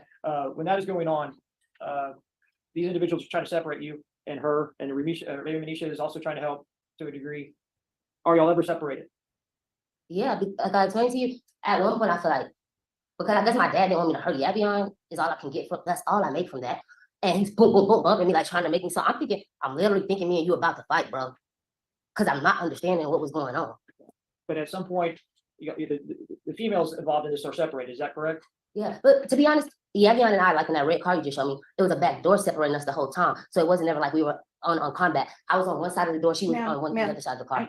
Judge, I am sorry, but I didn't catch that. It's too fast. All right, if you can slow down a little bit. And that's right. You know I'm, But let's just begin. The fact is, where you just stated that you were on one side of the car door, and Evie was on the other side. No, And Evian. Yeah. and she had a hold of you, and y'all were And I was swinging out. Okay. But there's separation by a car door at least. Yes, for the most part. And then Mr.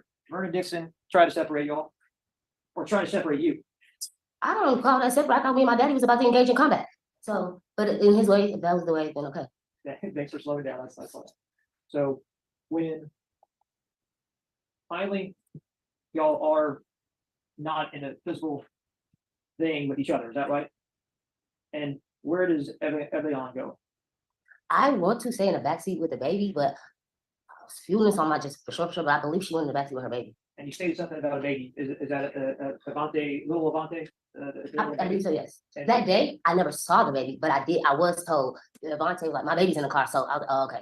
So he was telling you my baby's there. He told me once, yeah, my baby's in the car, like, he wasn't really, like, when me and Gabby are, he was telling her basically, shut up, be quiet, like, what a dude's gonna tell this girl to quit the combat? Okay. And then she gets in the backseat with baby. No, she was, when are you asking me? Like, after we separate? Yes, ma'am. Okay. Do you recall that? I mean, just my natural instinct would think she might have gotten in the backseat or something, but for sure, I wasn't watching her. I just thought this was like typical Texas women. Isn't this how you all speak, Sarah? Okay, but at some point, your father, Vernon Dixon, did he get in that vehicle? The last time I saw my dad that day, I was looking him in the eyes. He was about to go. He was telling people to get out of his car. He was trying to drive off. And I had said to my sister, Reminisha, when she was about to argue with Yavion again, I said, no, forget that. Because I felt like my daddy was like, it was my daddy and Yavion against me and my sister. So I was like, cool, forget that. And I looked my daddy in the eyes and I said, let daddy, that's his family now. Let him roll with Yavion. That's his daughter, that's his kids. I don't fuck with him no more. We don't fuck with him no more. And that was that. Okay. I thought. Okay. And where was Vernon Dixon, your father, at that point? Was he in the vehicle or outside the vehicle? He was in the car. Was he in the passenger seat or the driver's seat? It was the driver's side. Okay. Who was in the passenger seat? That day, it was only three people and a baby in the car. Okay. And so who were the three people? My dad, Avante, and Yavion, and the baby. And obviously, a shooting happened that day. Correct. And did you see the shooting? I did not see the shooting because at that moment, as I told you, once I said what I said to my dad, I looked in his eyes. I could tell, like, I probably heard his feelings, and I couldn't bear to keep staring him. How I'm Ma'am, trying to say I'm no. sorry, Judge, Gotta slow down. Once I looked in my dad's eyes and I said what I said, I had just turned away from him. And I turned my back. I heard gunshots. I did not see who shot the gun. When you, That's slow enough? ma'am, just listen to. All right, just a second. So I understand the emotions, but there's to be no conversation with the court reporter. Just listen to the question, ask it, speak at a normal pace. If you can speak the way I'm speaking right now, because believe it or not, she has to take down everything that everybody says. And when people are speaking extremely fast, that's asking a lot for somebody to do. State, ask your next question. Thank you, Judge. Let me ask you this question. Did you ever see your father with a gun?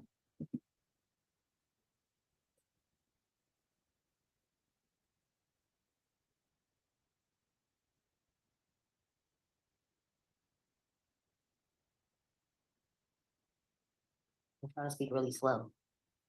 I did. Oh, thank you very much for that. All right. And do you recall what he did with that gun? No. Was that after the shooting? Yeah, I didn't, prior to, I didn't know anyone had a gun. But you saw him with the gun after the shooting? Yes. And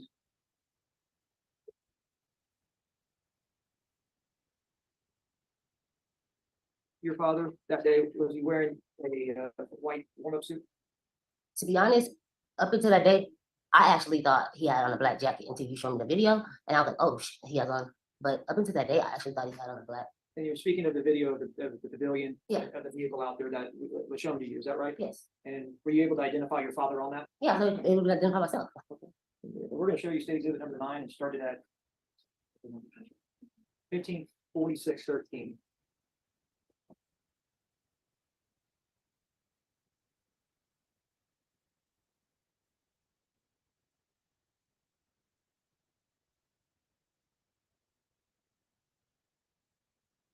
And do you see your father in this photo? I mean, this video? I'm sorry, but you said. Yes, I did. And is that your father in the white warm-up suit? That's my dad. Or this is the same individual you said you saw with the gun after the shooting? That's a question. Oh, okay. Is that a yes or a no? I'm not gonna answer the same question over and over again. I told you that I did see my dad with a gun after the shooting. Okay, I thank did you. say that. Y'all heard me say that. Thank you, ma'am. Is this you coming, That is me right, yes, in the front. and is that Remanisha? Yes, that is. And is this the, let's just say, the physical altercation that you were speaking about? Just previously? I guess so. Yeah, we're all engaging, we're all moving around. Okay. And do you recall, you know who Pearl is, right? Yes, And she was there also? okay. Oh, no, that's a question, I'm sorry. Oh, you see her car, yes. Okay. And then you saw that individual that just ran out from. That's the- not her. Yep. Is that Donald or Ray Ray? Yeah. Okay. And is he standing right there in the middle of that video talking to you? Yes, because I'm explaining to him that everything is cool and nothing went like, it's not like we're fighting, everybody's fighting. It's all cool. And I was explaining to him it was between me and the Yavion and my daddy. I felt like my daddy was tripping on me. And at this point, nobody's been shot, no guns No. have been displayed.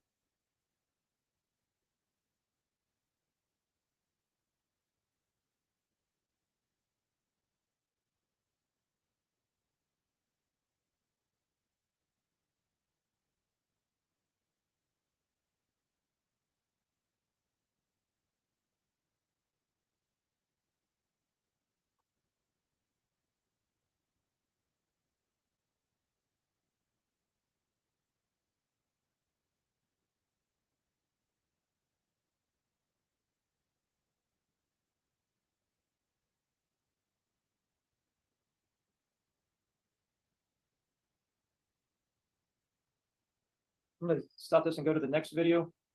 And it's gonna be starting at 15:49:53.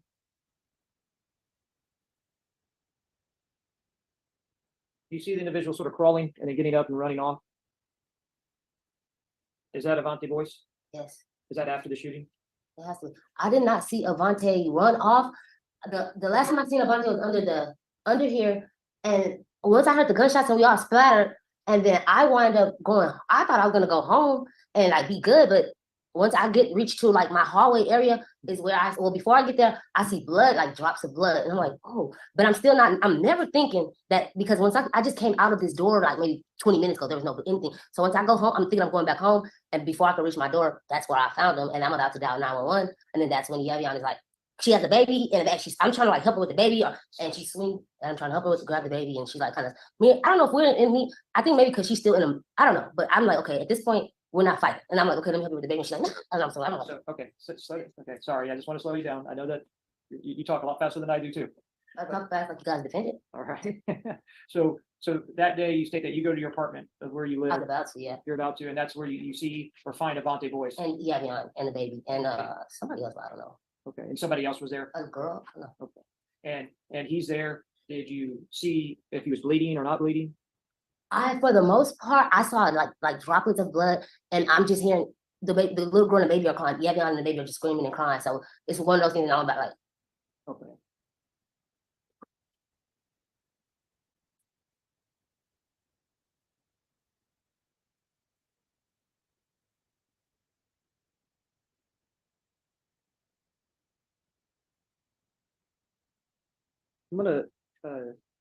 I'm gonna listen to state exhibit number 10. Are you talking about me calling into my office? 'Cause- I'm sorry. okay. All right, I'm gonna have you listen to this voicemail and tell me if you can identify voices on it, okay? Okay.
And, That's my dad. Don't, come on. okay, I have to ask questions. It has to be for the record. So you stated that's your dad, and are you referring to the voice on that voicemail?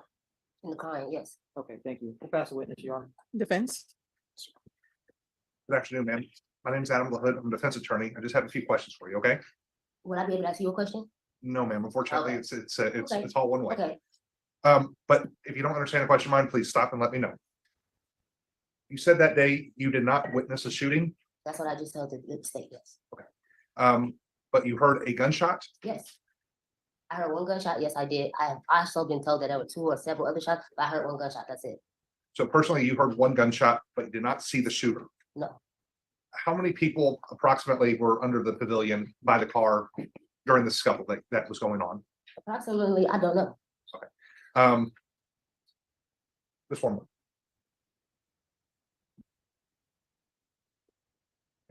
If you can remember, ma'am, can you tell us who all was there that day, including yourself?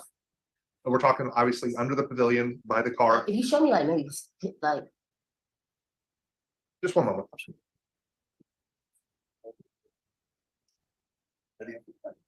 Yeah, just 1 second, ma'am. Well, we're gonna put it up. We're gonna get that up in just a second for you. Yeah.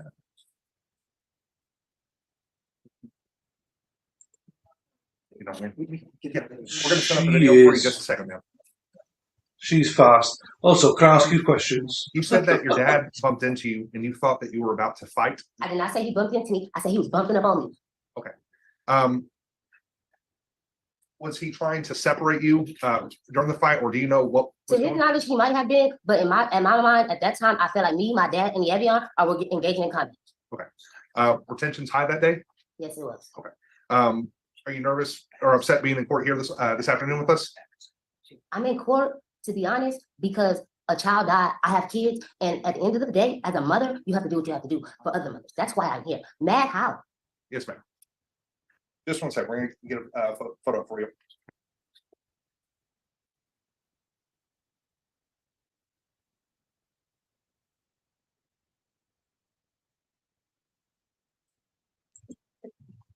Like all these people are related as well. It's not as if it's random people. It's all the same family. This is nuts. If ever you think your family's bonkers, Jesus.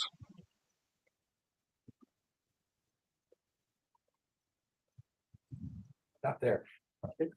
Got my approach? Yes. Thank you. And we're looking at timestamp showing 15:47:14. It may be easier to look on the screen right there next to you, but whichever you're more comfortable with. With the highlighter, can you point out to start? You see a picnic table up near the front? And you see a gentleman, or it looks like a gentleman saying to the left of that table?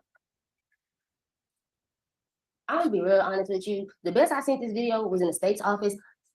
What are you trying to ask me? Because I'm We're just, confused. what we're trying to identify, ma'am, is if you can point out for us who is who. We have what I would say are some blurry images of people.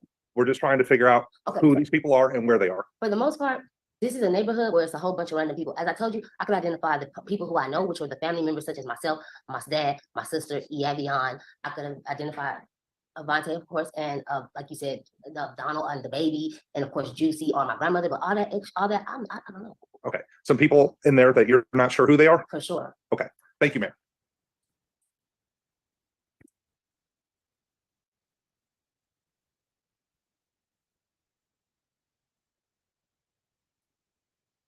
Thank you, ma'am. Your Honor, we'll pass the witness. Hi, Is Katie. this witness subject for recall? Not by the state. No, Your Honor. The rule has been invoked. That means that you can't discuss your testimony with anyone. The only persons you're allowed to speak to are attorneys for the state or the defense. Do you understand? That's yes or no? Yeah. All right, you may step down. All right, can I see the parties?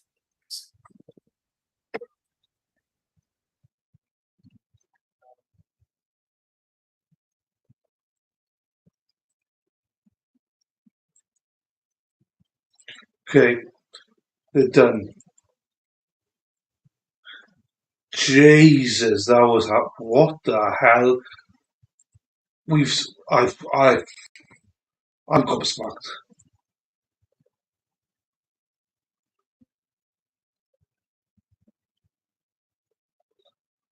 I am gobsmacked. Oh, okay. So that was filmed 6 days ago. Oh, sorry, 7 days ago. So it would have been last Friday. That was last Friday. Sarah, peep, peep, peep. Sarah, peep, peep, peep, peep, peep. Sarah, peep, peep, peep. Sarah, peep, peep, peep, peep, peep. Sarah, peep, peep, peep. Sarah, peep, peep, peep, peep, peep. Sarah, peep, peep, peep. Sarah, peep, peep, peep, peep, peep. To the left, to the right. Da-da-da-da-da-da-da-da-da-da-da. Sarah, Sarah, peep, dee, dee, dee, dee, dee. And they're all family. We are family. Nunya is Nikki.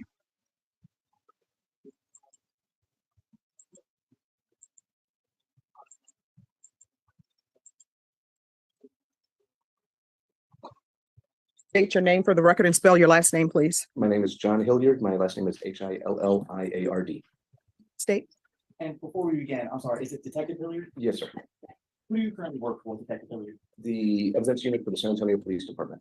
And what is your role with the evidence unit of the San Antonio Police Department? I'm a crime scene investigator detective. And so what do you do in that role? I go and process crime scenes for evidence of the scene, photograph, collect evidence, and package and send off for further processing. And what type of training did you receive in order to perform this role? Mine was on the job training once I promoted and came over to the office. Well, prior to coming to the office in the field as a uniformed evidence detective, I was given the initial training by the crime scene unit for the basics of crime scene documentation, evidence collecting and processing. And I'm going to take you to April 2nd of 2021. Were you working on that day? Yes, sir. And on that day, were you called out to process a car? On the 2nd of April of 2022, yes. And where did you process this car? At 9th Street Pound, which is our secure pound at 442 9th Street. And when you performed this process, what type of car did you perform on? A red Chrysler 300. And while processing this vehicle, what did you do? I photographed interior, exterior. I conducted a search of the vehicle for any possible evidence, and I also conducted latent print of the vehicle, as well as gunshot residue tests inside. So let's get into what you last mentioned, gunshot residue test. What is that? We use a collector to dab onto a surface to collect for possible evidence from a gunshot. And how do you know what area to dab to process for a gunshot? In this instance, we were in the warrant itself, which stated the area there where they wanted me to process for. So to confirm, you had a warrant whenever you looked through this vehicle? Yes, sir. I'm going to show you already been removed.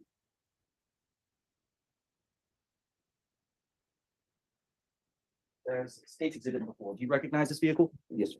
Is this the vehicle that you processed? Yes, sir. So while processing the vehicle, did you find anything of evidentiary value? Nothing. Well, I did find documents inside the vehicle. And let's talk about that. What sort of documents did you find? I found multiple paper documents, and then in a separate location, I found a red folder with additional documents. So did you collect these items? I did, sir. Okay, and I am seeing you brought things in today. Yes, sir. Where did those items come from? Item marked evidence item 1 is just a sort of documents with information on it. And have you opened up that envelope? I did. Okay, and what did you find inside? I found a sort of various sort of documents. Would you like me to pull them out? Yes, sir.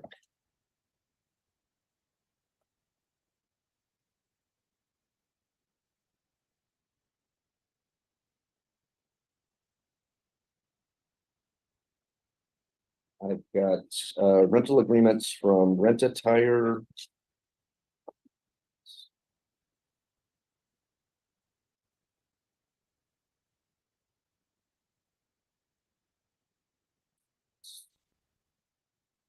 A medical referral, and then another same copy of another rental agreement from Rent-A-Tire.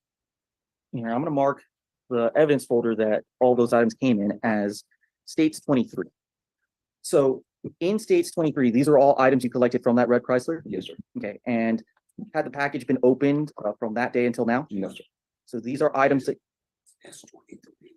Oh, you can continue. sorry, are these items that were found in that red Chrysler? Yes, sir. Your Honor, at this time, the state would offer the contents of States 23 into evidence. Judge, may we examine? Yes, Actually, may we approach? yes. You will.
Sorry, I've got a plumber here, just fitting the toilets back in and stuff, so.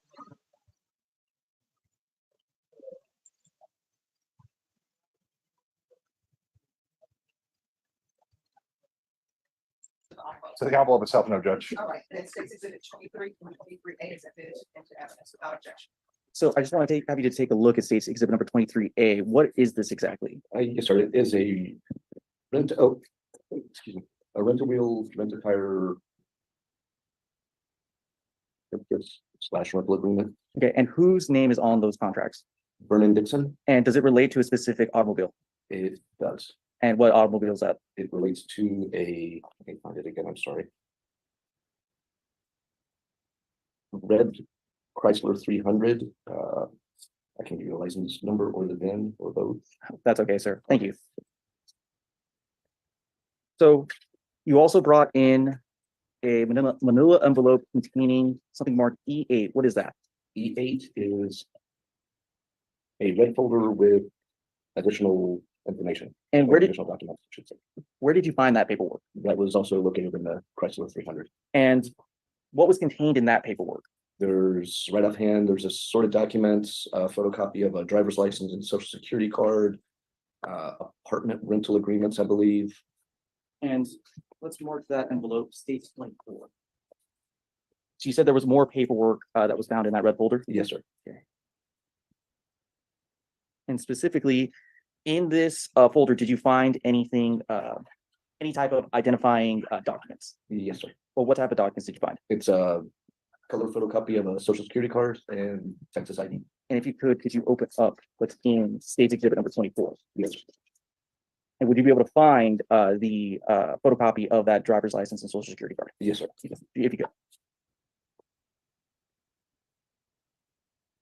While marking this, State's Exhibit number 24A.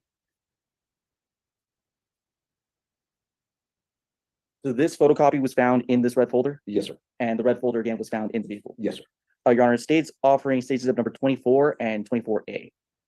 May the defense take a look? Yes. I can do.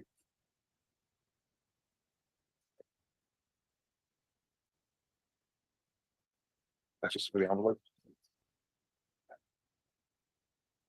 I have one question on the matter.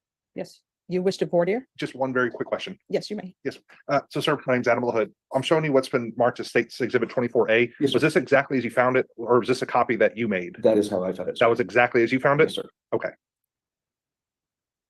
No objections, Judge. I believe they come in as a copy of a government record. All right, then State's Exhibit 24 and 24A is admitted without objection. And taking a look at State's Exhibit 24A, whose social security card is that? It's for Vernon Dixon. And again, taking a look at 24A, whose driver's license is that? Vernon King Dixon. Now, you brought one last package with you, is that correct? Yes, sir. All right, I'm gonna mark that as State's 25.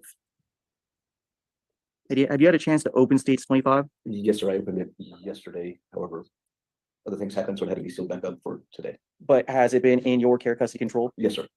Now, can you open that up? Yes, sir.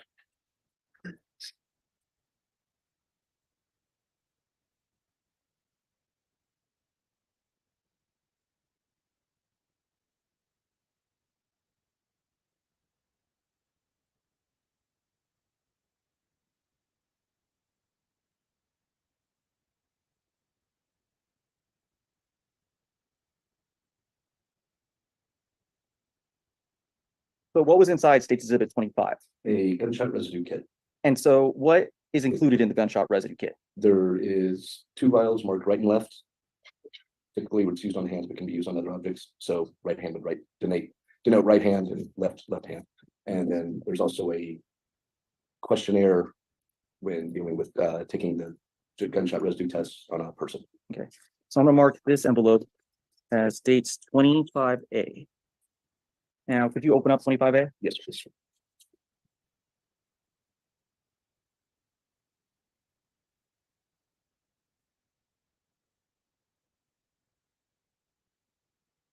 And what was inside? The right and left vials, and my understanding is the lab keeps the questionnaire when they submitted with the test. Okay, so I'm gonna mark those as 25B, and 25B is going to be the right hand. Okay.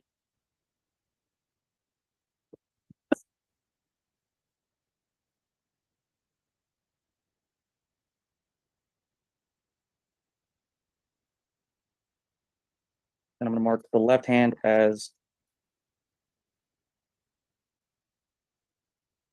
25C.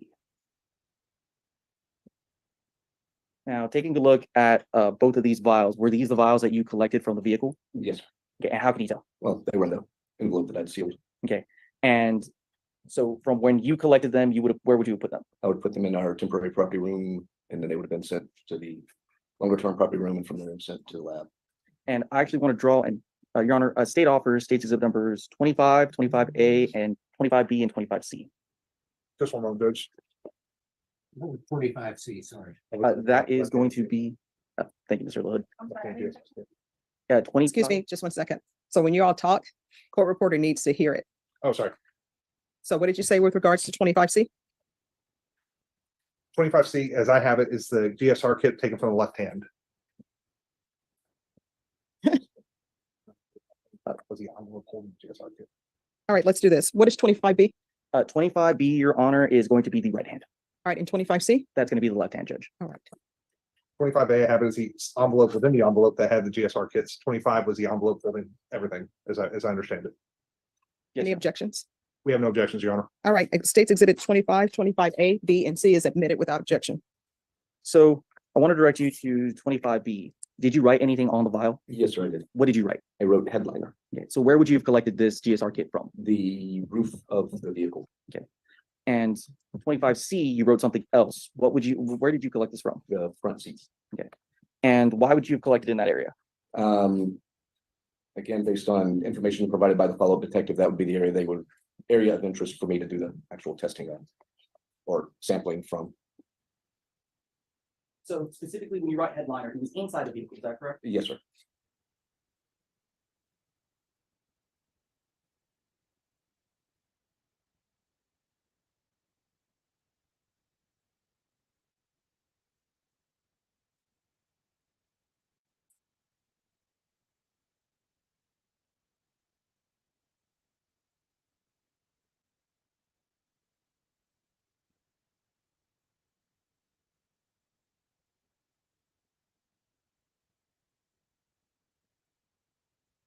So you would be more with number 26 and 27. What are these? They are photographs from inside the Chrysler 300. And what are they depicting?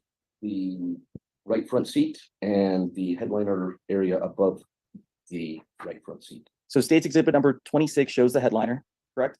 Correct. And then states exhibit number 27, that's the passenger seat, correct? Yeah, yes, sir. And are these the areas that you would have run the GSR test kit on? Yes, sir. And are these photos true and accurate? Yes, sir. Your Honor, state with offer states exhibit number 26 and 27.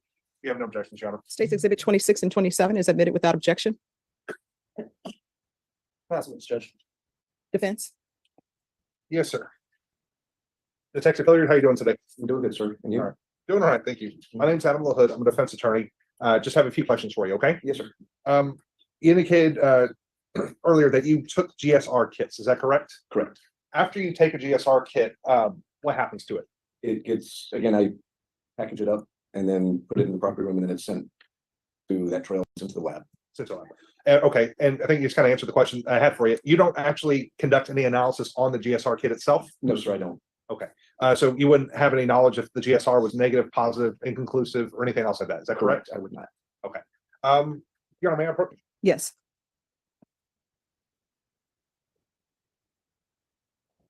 Oh, no, you're fine. May I see that one? Yes, sir. There we go. Here. I'm showing it's been marked as State's Exhibit 24A. Do you remember that? Yes, sir. All right. And what are we looking at in 24A? We're looking at a color photocopy of a social security card and a Texas identification card. Identification. Okay, and that's why I wanted to clarify. It's not a driver's license. You may have said driver's license or DL, but it is an ID card? Yes, sir, it is. Okay. Do you remember where you found this piece of paper? I just recall that it was in the actual red folder itself. Okay, so it was in the folder that you found within the car itself? Yes, sir. All right, thank you, sir.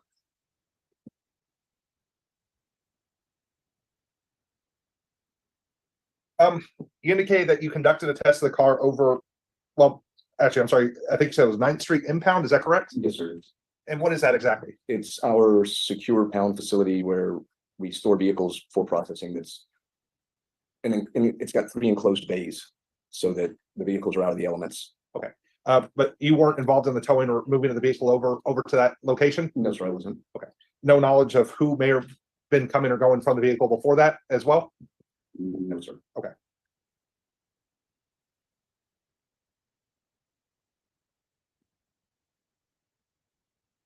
Thank you, Detective. I think that's all I have. Your Honor, we'll pass the witness. Any other questions? Nothing from the state, Judge. All right, is this witness excused or subject for recall? Excuse from the state. Excuse from the defense, Your Honor. All right, the rule has been invoked. What that means is you cannot discuss your testimony with anyone. The only persons you're allowed to speak to are attorneys for the state. Do you understand? Yes, I do, Your Honor. All right, thank you. Yes, ma'am. State, call your next witness. Your Honor, the state call CSI Congrats to the stand. All right. Scott. He's my last name.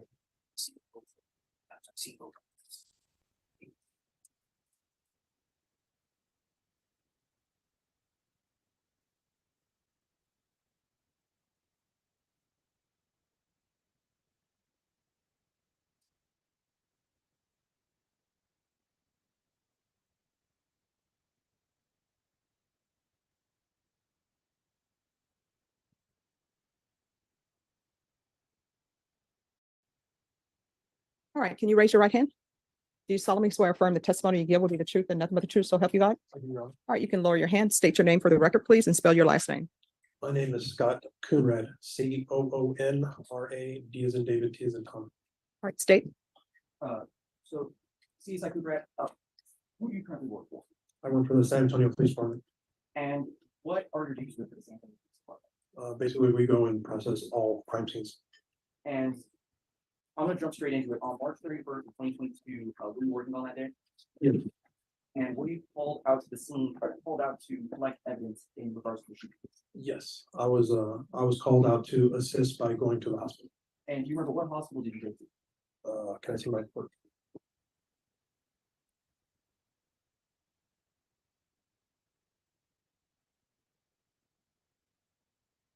Yes, I went to BAMC.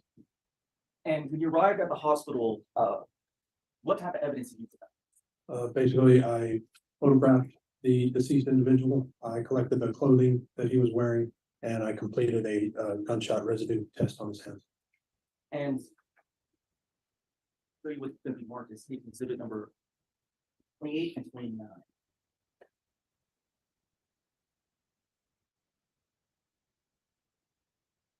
You recognize these photos?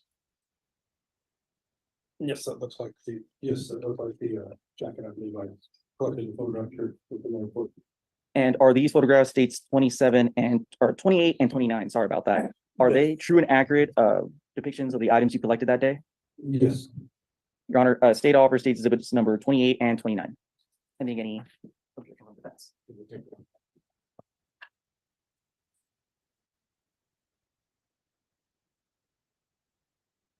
No objections, Your Honor. All right, states exhibits 28 and 29 are admitted without objection. Permission to publish, Judge? Granted.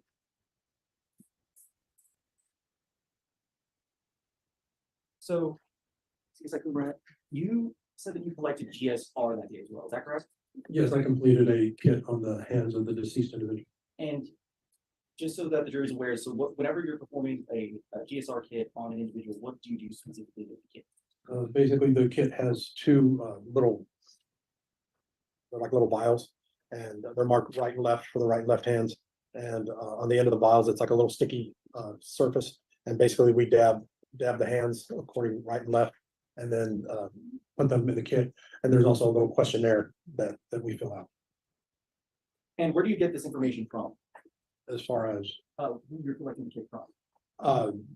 usually we'll get it from the individual, but in this case, he was deceased. So yeah, I just had to get it from the other, just from the report.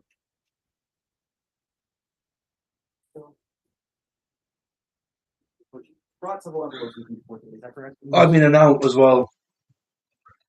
Well, I'm in and out of the room, so I've nodded off a bit.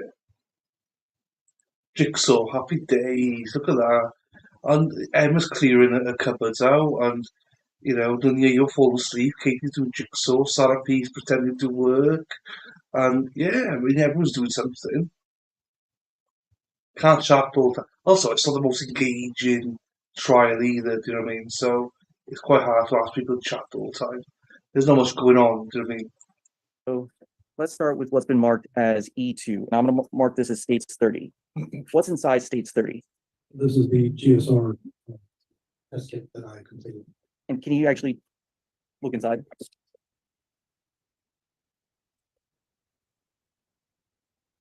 And what was inside of that envelope? The GSR gunshot residue test kit. I'm gonna mark that as 30A. Now, can you open up this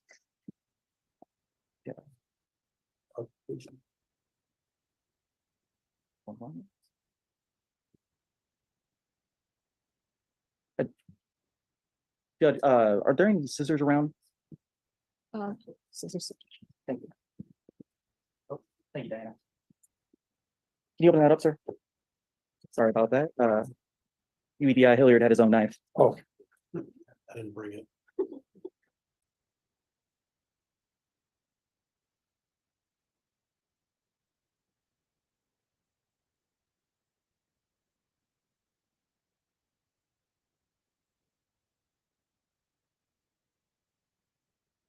Would you like a pocket knife? No, this. Appreciate that, person. Case. Yes, And how do you know that it's connected with this case? it has the. It doesn't help that Jonathan's not here. The chat gets lost without Jonathan. We need to make sure we don't get lost without Jonathan. But we do get a little bit sidetracked without him. The same case number on the label as mine. Okay. And where did you collect this piece of evidence or this envelope from? From the property room. And is that a secure facility? Also, I'm glad the hen's for yours not here, Emma. You eating some of her chickens? Oh my god, Emma. Yes. So I'm gonna mark that as State's Exhibit number 31. And has this State's Exhibit number 31, has it been in your possession since you took it from the property lab or property room? Yes.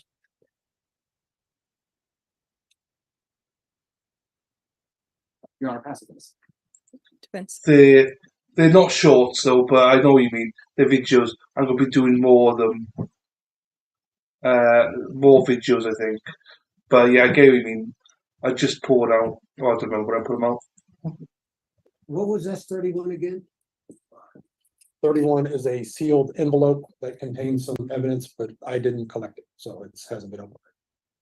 So all you did was bring it to court tonight? Yes, sir.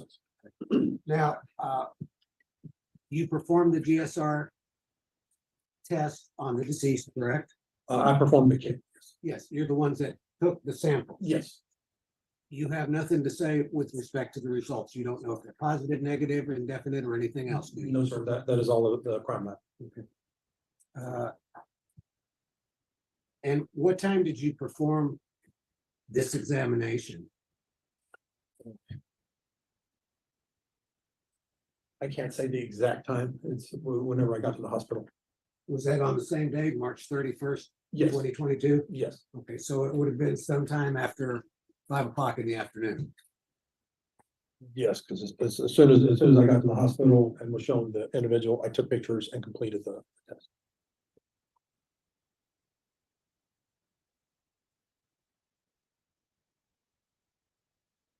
With respect to the clothes, what clothes did you remove from the deceased?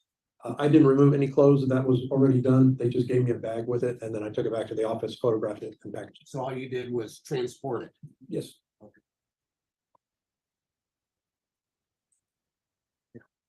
No further questions, Your Honor.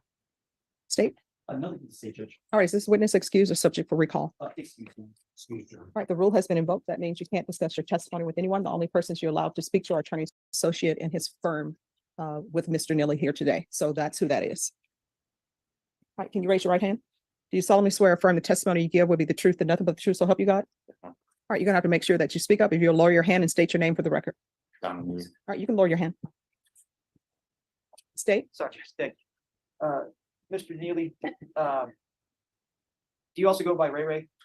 I used to. Yes, Used sir. to, okay. But that's some people would know you by Ray Ray, is that Yes. correct? Okay. A lot of people have nicknames, but that was one of your nicknames, is that correct? Yes, sir. Okay.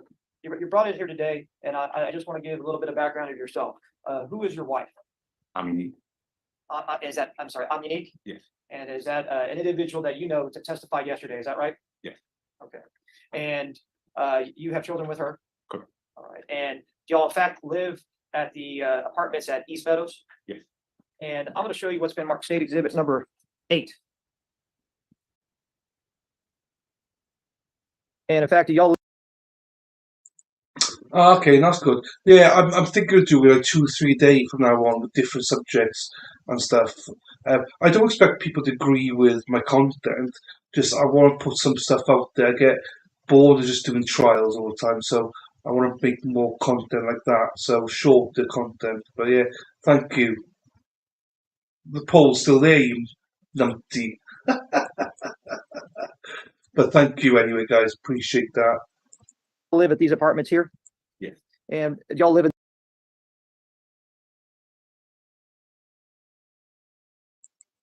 My only problem with the videos at the minute is I don't get any views. It's like 30 views, which is really, really bad. So I don't know. I'm just trying to fix that somehow. this building right here? Okay. And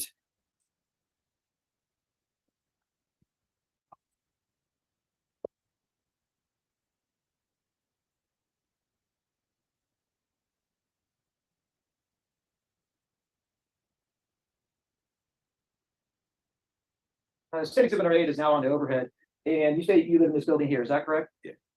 You just have to answer out loud. Yes. Okay, thank you. And I'm gonna take you back to that day that we've spoken about previously, March 31st, 2022. Do you recall that day? What day? March 31st, Yeah. 2022. Okay. I know you might be a little nervous, but I'm not trying to trick you. I'm just trying to ask those questions just so that we got the right date, okay? So March 31st, 2022, were you at your apartment or Yeah. around that area? Yes, sir. And did you at times go out to that pavilion that you see on that map there? Where, have you been out there to that back parking lot? Yes, sir. And at some point, was there an altercation back there between Amunique, which is your wife, and who I call Edie? Are you aware of that? Yes. Yes, sir. Okay. And tell me what generally happened. It was just I heard commotion, and when I went out, the whole I guess fight was breaking out or whatever, and then shortly after, you hear 2 shots, and then from that point you just see the defendant come around the car and just wave the gun at everybody. Hey, look at what you did to me. Look at what you made me do. Point the gun at everybody, and I didn't know what to do. Okay. Well, that's a lot of information right now. I'm gonna sort of break it down a little bit, okay? Very true, Emma. Very true, Emma. I'm gonna show you what's been stated, Mark State Exhibit number 9. And it's a video of security camera from your apartments. And you've seen this before, haven't you? Yeah. Okay. And in fact, I've shown this video to you. Yes. And so I have it marked at 15:47:01. And I'm just, one, can you identify anybody in this picture right now? Juicy, Juicy, and can you just describe where Juicy is standing? right about the table, by people. I'm sorry, you guys just All right, you're gonna have to speak up. By the table. by the table, and am I right in saying that Juicy's standing by sort of like in between the table and the barbecue pit?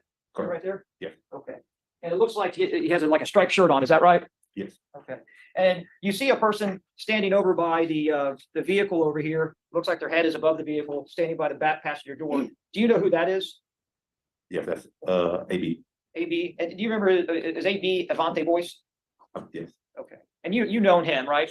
I know of him, but I don't really know. Okay.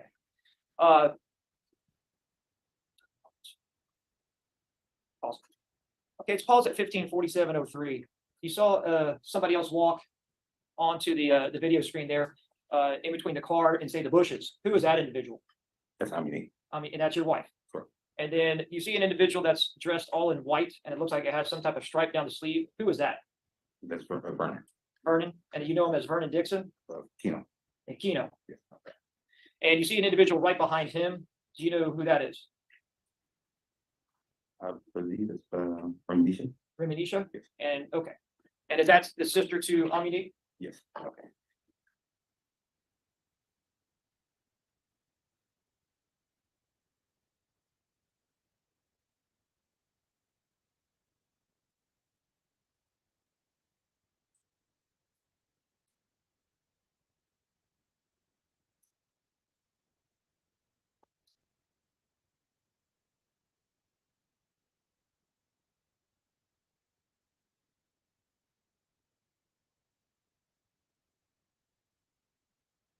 Okay, I paused it at 15:47:41. Looks like an individual sort of looks like jogging out. Who is that individual? That's myself. I'm sorry, That's myself. that's you? Correct. Okay.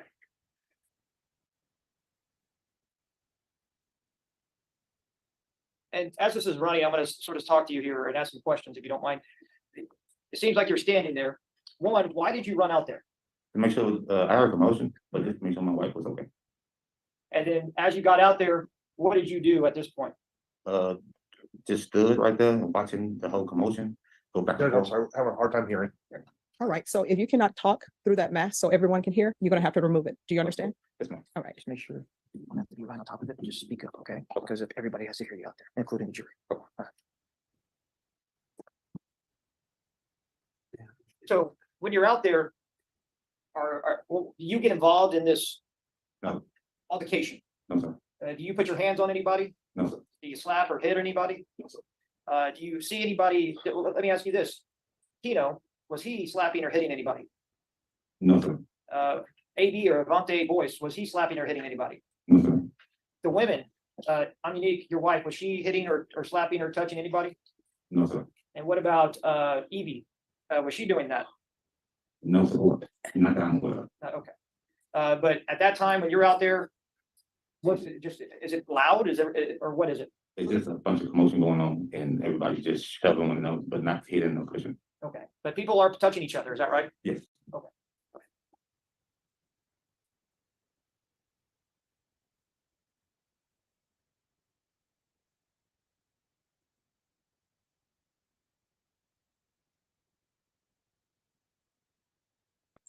Thank you guys, appreciate you doing that. For whatever reason, Mike was saying earlier on he couldn't even see my video yesterday. He didn't know I was live. Mike Kicks. He was like, yeah, I didn't know you were live. Couldn't, no notification, no nothing. So Right I there, don't know. you saw the person in white that you identified as Keno. Did did he just get into the driver's seat of that vehicle? Nah, Yes, sir. I'll never forget you. You won't let me, Emma. You won't let me forget you.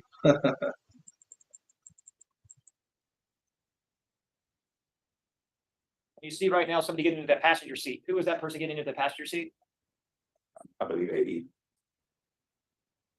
And at this time, it's paused at 15:49:13. Where do you see Juicy at? Right there under the building. It sort of, it'd be accurate to state that he's sort of next to the curb to the parking lot, is that correct? Correct. Okay, and towards the back of the car, is that right? Correct.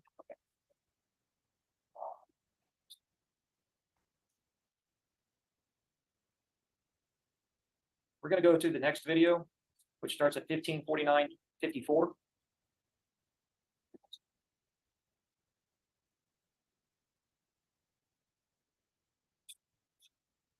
At this point right now, it's 15:49:53, actually. Can you tell me where you know Avante Boyce is at? Where is he at in this picture?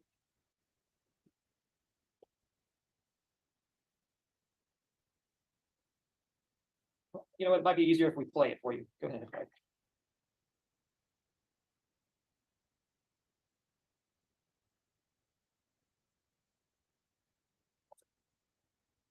Where's It's so good, Mike.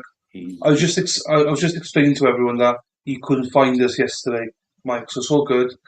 A lot of local is a little worse. Yeah, I mean, how have I got 3.2k likes? But that's just looking at it. That's just looking at it. Hiya, Mike from Katie as well. He's by the trash can, right here by the pole. I'm sorry, sir. He's right here by the pole. Thank you, sir. And is that the individual that you saw crawling on the ground, then sort of get up and is now moving on his feet? Yes. Okay.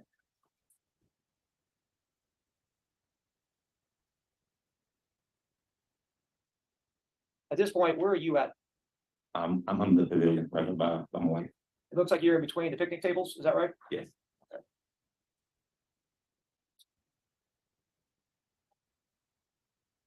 Where are you at now? I'm right here by my wife. I'm sorry? I'm right here by my wife and Keno, And who's next to you? my wife Who else? and Keno. And is the Keno and all in white? Yes. And it looks like y'all are next to each other. What happens at that point? At that point, he come around the car and says, "Look what you did to me," or "Look what you made me do," and kind of pointed the gun at all of us. And at that point, he pointed at me and told me, "Hit." And what do you mean here? What did he do at that point? He handed me the gun. And what did you take the gun? Yes, sir.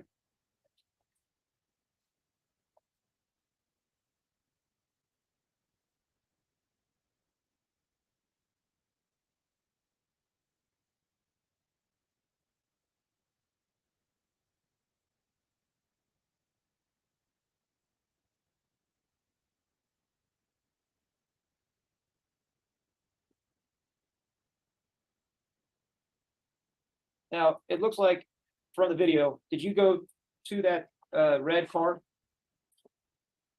on the passenger side? Yes, sir. And then you also went, it looks like at this point in the video right now, you're on the driver's side, is that right? Yes, sir. And it seems like from the video, it looks like you closed the door, is that correct? Yes, sir. And then you walk inside. Yes, sir. And at this time, you didn't have your jacket on, right? No, I did not.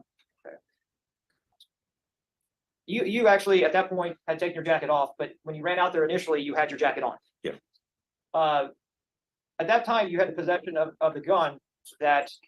I agree, Is that Nunia. I correct? agree. Yes, sir. What type, was it a revolver or a semi-automatic? Believe, I just know it was silver. What's that? I just know it was silver. Okay. What did you do with that gun? I threw it away And where'd you throw it? in the ditch. In the ditch? Yes. And when did you disclose that to police? Well, did you disclose that to the police?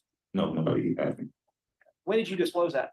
when I talked to you. When you talked to me? Yeah. And when was that you actually talked to me and disclosed that? How many days? I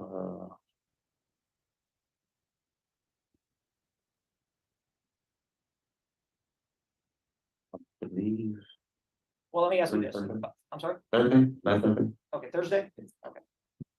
And I'm gonna ask you. State exhibit number 15. Is that just I guess, a video picture or a photo of a still photo of the video? Yes. Okay. And you can identify people in there. This person in particular, who is that person right there walking towards that SUV? Pearl. And Pearl, who is Pearl? Mhm. And from the video, do you remember what did she do? Did she get into that SUV? Yes. And then who else got in that SUV with Pearl? Mhm. Thank you. And then I'm going to show you state exhibit number 16, 19, and 21. This person right here. Do you know that person? Yes. And who is that person? Juicy. Juicy? And so Juicy was at the scene that day? Yes. And was Juicy present during the shooting? Yes. Thank you. We'll pass the witness. All right, defense. Yes, Your Honor. Yeah, let's go back to the first one. This way, Judge. No problem.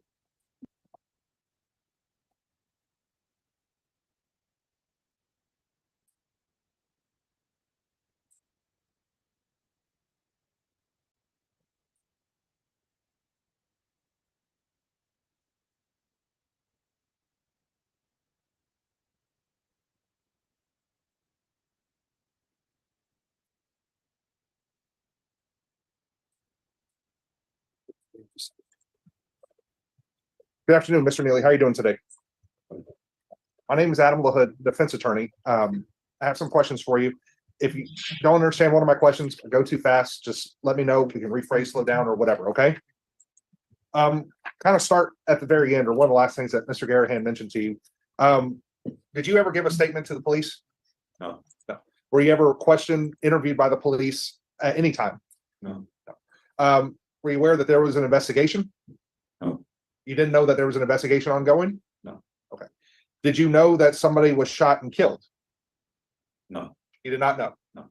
So let me ask you, did you see the shooting of Avante Boyce? No. Do you know who shot Avante Boyce? Yes. But you didn't see it? Correct. All right. Let's go back to the first video. That's it. Go ahead and hit like we can get forward. Pause it. You want me to approach? Yes. Thank you, Judge.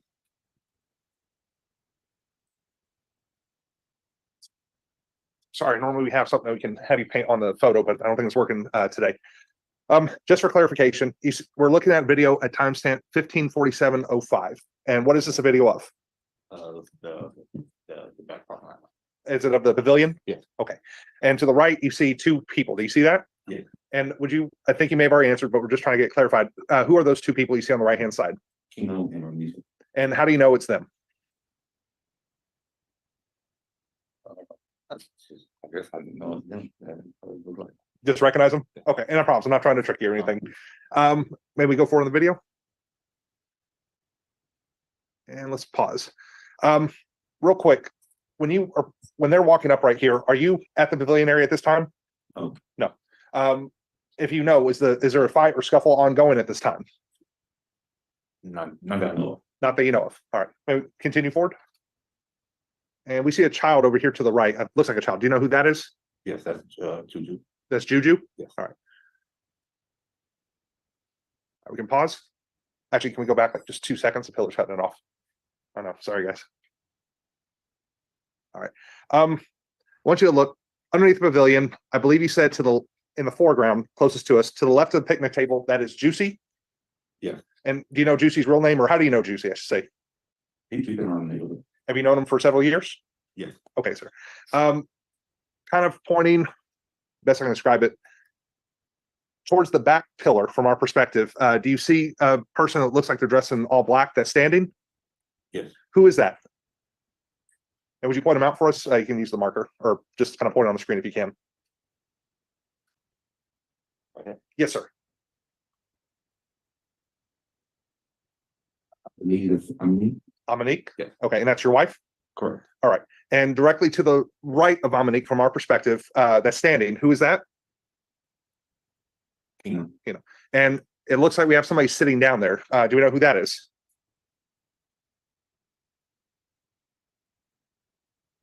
Do you see who I'm referring to, sir? Yeah. Okay. Yes, sir. I believe Vernon. Pearl? Yes. Okay, thank you, sir. May we go forward?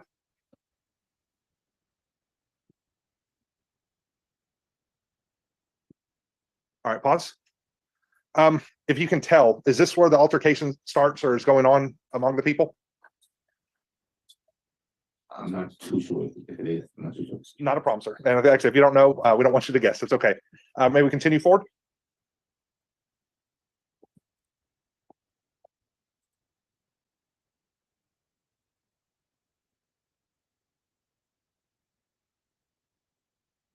All right, stop. Sorry about that. No, you're. I know it's frustrating. Let's see. Go forward just a little bit more.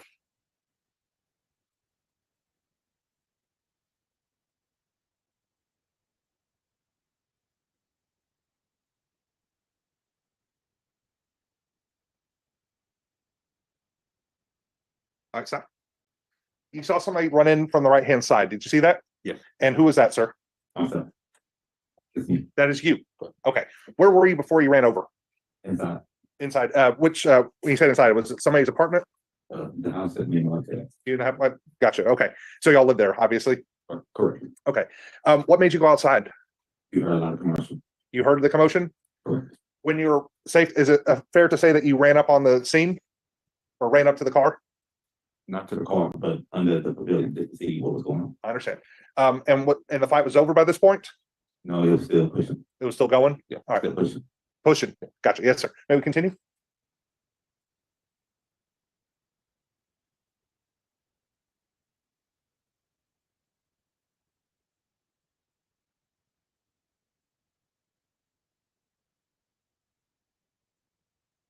Just while the video is playing, do you see Avante Boyce in the picture yet or anywhere?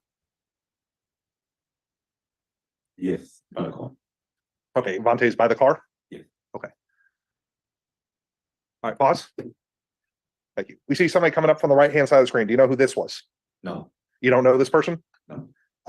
Was he with, if you know, was he with the group that day? Hello, Gigi.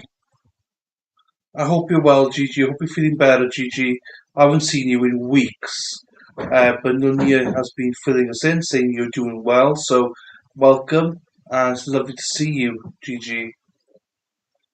Hopefully you can keep Nunia in line. She's been misbehaving a lot lately. I'm joking. She's been lovely. She's been lovely. Those of them are darling. Hey, or just you don't have any idea who he may have been? I just think he was coming to the building. Is this coming to the pavilion? Yeah, to the building. Yeah. Okay, may we continue?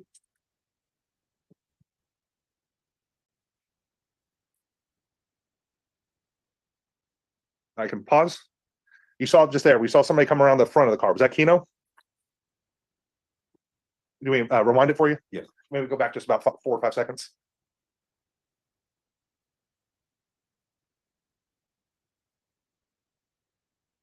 And hit play. You're gonna see somebody come around the car. There's a person in a black shirt. Well, look after yourself, Gigi. Thanks for popping in, darling. And we'll see you soon anyway. Pop in anytime you want, Gigi. Do you know who that is? It's nice to And see who is you. that? I'm Reminiscent. And Reminiscent. And the person behind him in the white, who was that? Keno. That was Keno? Okay. All right. And right now, people are still pushing? Yeah. Okay. And we see Keno going back to the other side of the vehicle, is that correct? Correct.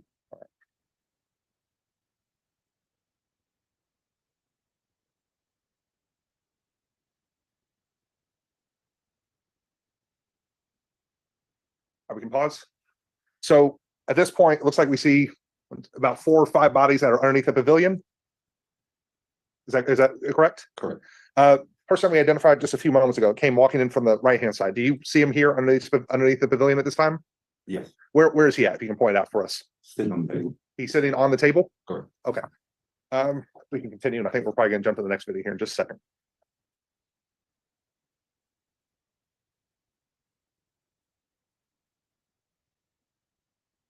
And we're on the next video now. Maybe pause it. So we're looking at timestamp 15:49:54. You see the same person that's off to the white. Looks like he's wearing a white shirt. Correct. And possibly multicolored pants. Correct. All right, and you don't know who this person is. No. If you know, does he live in the apartment complex, an acquaintance, or just a passerby, or anything? Not sure. He could have been passing. He could have been, but you don't know him though. Yeah. All right, thank you, sir. May we continue? Actually, we can pause again. I'm so sorry. Sir, if you can tell us if you see yourself on this photo, where are you on this still? We're looking at 15:49:56 at this point. Do you know where? I didn't mean to cut you off, sir. If you can identify yourself, can you point out where you are on this still frame? In the middle between the tables. Would you mind pointing with the marker, please? Okay. And who is that directly to? It would be from our perspective to the left. Pearl. That is Pearl. All right. May we continue?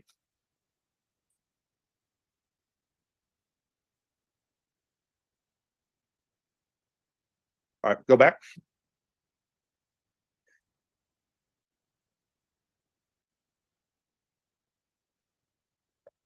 Well, actually, we'll state right here. We're looking at 15:50:05. You see a person over to the right-hand side of the screen? Yeah. And who was that? Aminique. Over on the right-hand side is Aminique? Yeah. To the far right, like over by the AC units. Go up. Do you see a person? Right here? Yes, sir. Yes. And who is that, sir? AB. AB. Okay.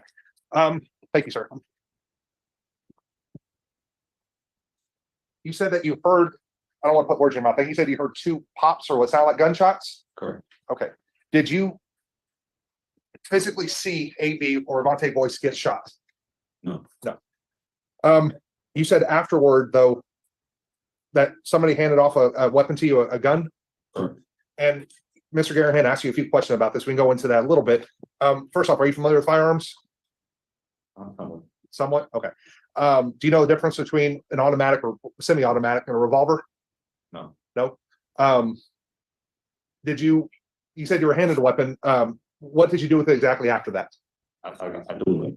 I'm sorry, sir, say it again. I threw it away. Threw it away? Yeah. Do you remember where you threw it away at? In the ditch. When you say in a ditch, was this on the premise or somewhere else? A little bit on the premise, like it's maybe 2 minutes away. You said it's about 2 minutes away? Correct. Okay. And when exactly did you get rid of this weapon? The same, somebody handed it to me. As soon as he handed it to you? What compelled you to throw away a weapon, sir? It wasn't mine. It wasn't yours? And you said at that time you didn't realize that there was an investigation or that somebody had been shot or possibly injured? No. Also, your testimony that you, prior to what I believe was a couple of days ago, you never talked to the police or disclosed anything to the state about what had happened on this. Is that correct? I did. You did what? I'm sorry. Me and the prosecutor talked about the weapon. All right. Prior to that date, did you ever discuss this with anyone? No. So we're here now over a year and a half later, from March of 2022. We're sitting here in November of 2023, and you never gave a statement. You never talked to investigators, never did anything. The first time anyone's heard that this person, somebody may have handed off a weapon to you, was just a few days ago. Is that correct? No. No. What's part of that is incorrect, sir?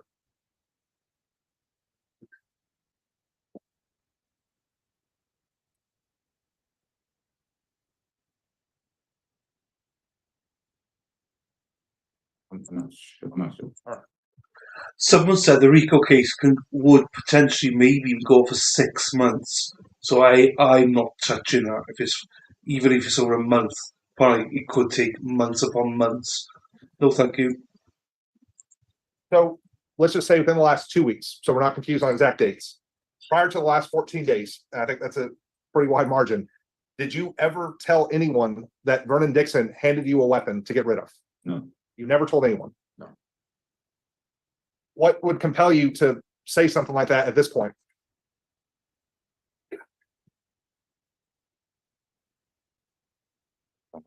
Excuse me.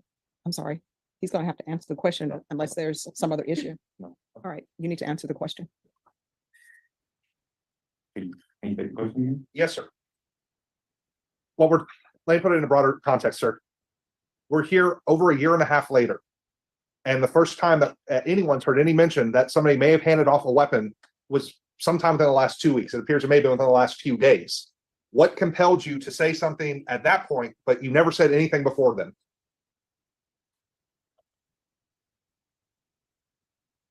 True.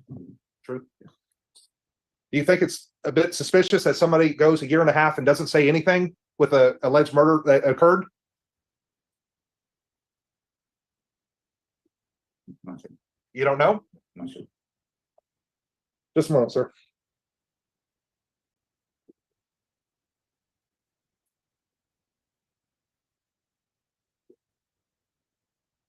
And sir, like I said, I just want to make sure. You said you heard 2 shots, but you did not actually see a shooting occur, correct? Correct. All right. Just 1 second, sir.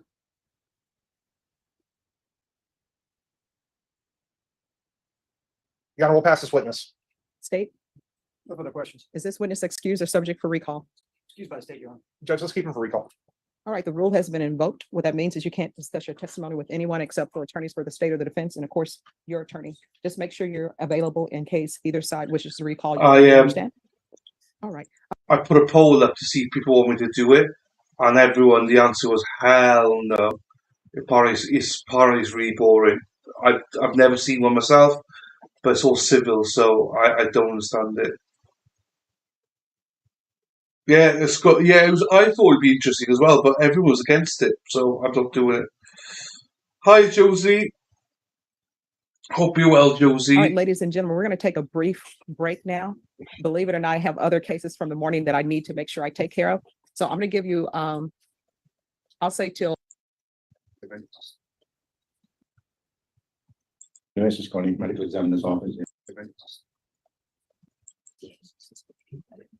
And Norma, those cases there have been reset for Monday. Because Charles Funk starts the jury trial. Yeah. Okay. So go ahead. This is Connie, medical examiner's office in Corpus Christi.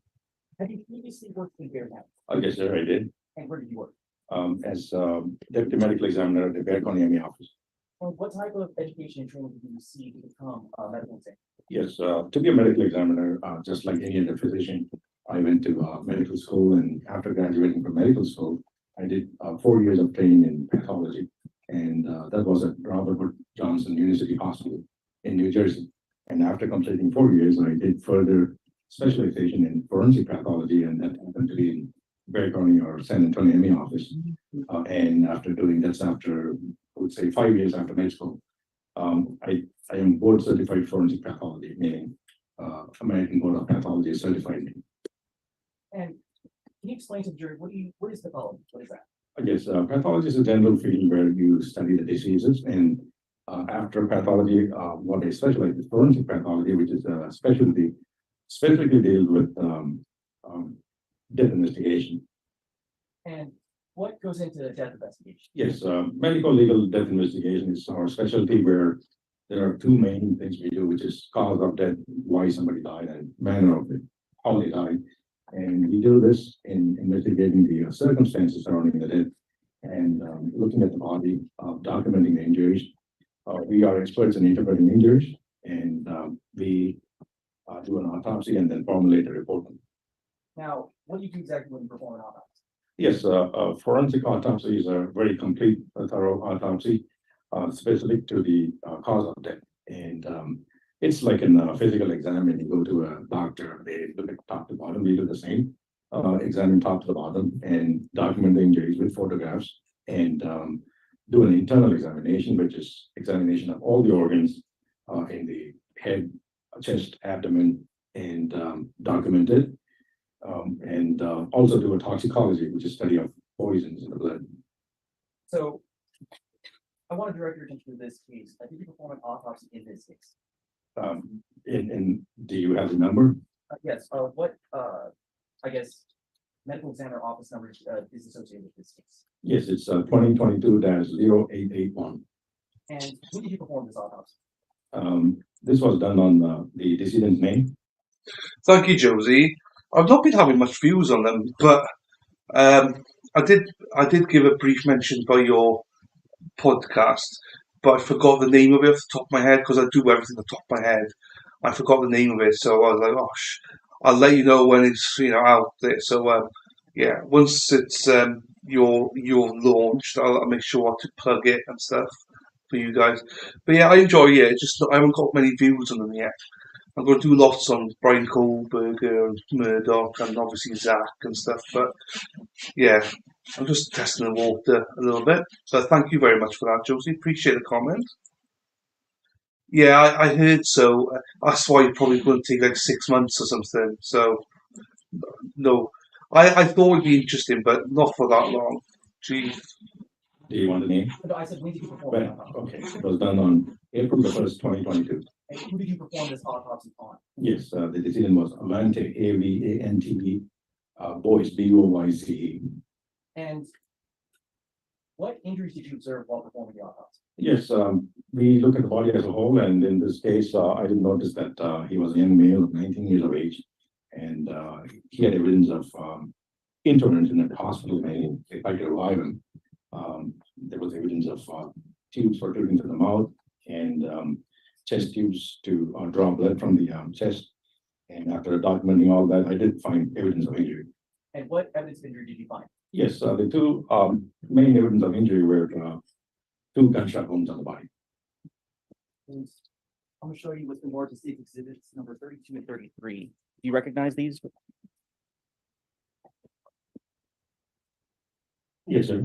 What's depicted in state exhibits number 32 and 33? Oh, these are photographs of the body when it's laying flat on the examination table. And what do you observe on the body? On this particular photograph, I examined or I observed two gunshot wounds.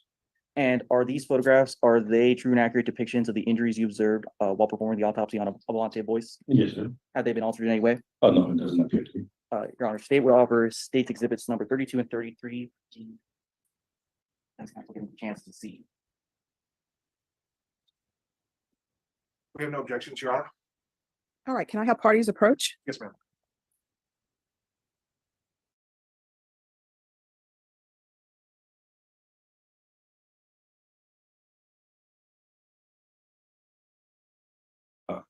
You see the upper end of the body on the left side, lower end with the thighs on the right side. And in between the two, what you see is two holes. And these are defects from gunshot wounds. And these are gunshot wound entry, meaning where the bullet entered the body. There's one at the edge of the lower back and one on the left top side of the button. And while performing the autopsy, did you make any diagrams? Yes, I do what is called a body diagram, which depicts the individual standing front and back and mark the site of entry wound. It's to help in this particular case to explain to the members of the jury. And Let me show you what's been marked as exhibit number 34. Do you recognize this? Yes, sir. What is this? These are body diagrams on case number 22-0881, depicting the gunshot wounds. And are you the individual who created this diagram? Yes, sir. And is it a true and accurate copy of the diagram you created? Yes. And has it been altered in any way? No. Your Honor, state would offer state's exhibit number 34 and we'll tender to defense inspection.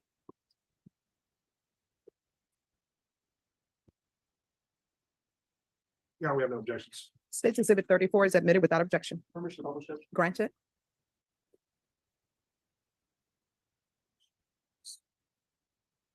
And what are we seeing on state's exhibit number 34? Yes, so what we see is the body diagram. So this is called an anatomical position, meaning this is a very standard position when we examine, with the palms facing forward and with the person standing facing palms This forward. bit, yeah, this bit. So in diagram which is facing, I'm playing at 1.25 now because I wanted this to finish before Tim Ferreter, so that I can just pass this on to Tim Ferreter and then come back afterwards. So I need to. That's why I put it in 1.25 now, which isn't much different to normal. facing the back shows two defects marked GSW number 1 and number 2. So those are the entry gunshot wounds which we saw in the photograph. And so so you marked these injuries on the diagram? Yes, sir. And so the upper one was marked gunshot wound 1, That's right. and then the lower one is gunshot wound 2. Yes, sir. So let's talk about both these wounds. Let's start with gunshot wound number 1. What occurred in gunshot wound number 1? Yes, these are gunshot wounds which are distant, meaning there is no evidence of close range fire, meaning the gun is further away from the body. So the See the bit, Sarah. See the bit, Sarah. causes the major damage in this case. And in this particular case, it perforates the intestines and also causes damage or transection, which means completely cut iliac artery, which is ILIAC artery, which is one of the main vessel in the abdomen, and then it divides into two. So on the right side, it gets that particular artery, which is a major supplier. And this results in extensive spillage of blood into the abdomen. And you said pump is slowly blood into the abdomen. What was that result in? It's in this particular case, it's about 1.5 liters of blood. So that means it's going to result in shock. And body's going to shut down, and the decedent will eventually die. And how quickly would how long would it take for shock to set in? That's pretty quick. So what do you mean by quick? I mean, in a young individual, it could be a matter of seconds or a minute. And how would this wound have been fatal? Yes, if proper attention is not given, then you need to rush them to the OR, and they need to tie the vessel and give lots of blood, and even then, they may not make it. So let's move on to gunshot wound number 2. What occurred with gunshot wound number 2?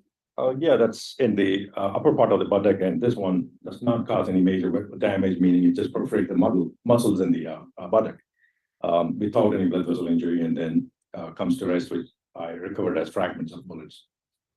So, in your opinion, was this going to be a fatal wound? Among the two, this one does not appear to be provided. It can bleed too, but if you give proper care, it should not be. So based on your training experience, it would have been gunshot wound number 1 that would have been fatal. Yes, sir. So I also wanted to ask, were there any exit wounds that you observed? Not in this case, because both the wounds resulted in a bullet being in the body, which I recovered both of them. And based off that, so there's only entry wounds. Correct. So can you determine from what direction the gunshot came from? Yes, but again, my determination is based on my examination of the decedent lying on the table, just like I showed the anatomical position. So that doesn't mean that's exactly how the decedent was at the time of shooting at her. In my examination, it's going in the number 1 is going in back different directions downwards and in a left to right direction. So the gunshot would come from the left. Yes, sir. And did you recover any type of projectiles while conducting this autopsy? Yes, I recovered 2 projectiles from both the gunshot wounds. I'm going to show you what's being marked as State's exhibits number 35, 36, 37, and 38. What are these photographs of? all the four photographs are pictures of the two bullets and the fragments are recovered. So in state's exhibits number 35 and 36, are these two photos, are they of the same bullet? It's of the same bullet in different front and back. And state's exhibit number 37 and 38, is that a different bullet? Yes, a different bullet depicting the same in different size. And are these photographs true and accurate depictions of the bullets you recovered? Yes, sir. Have they been altered in any way? No.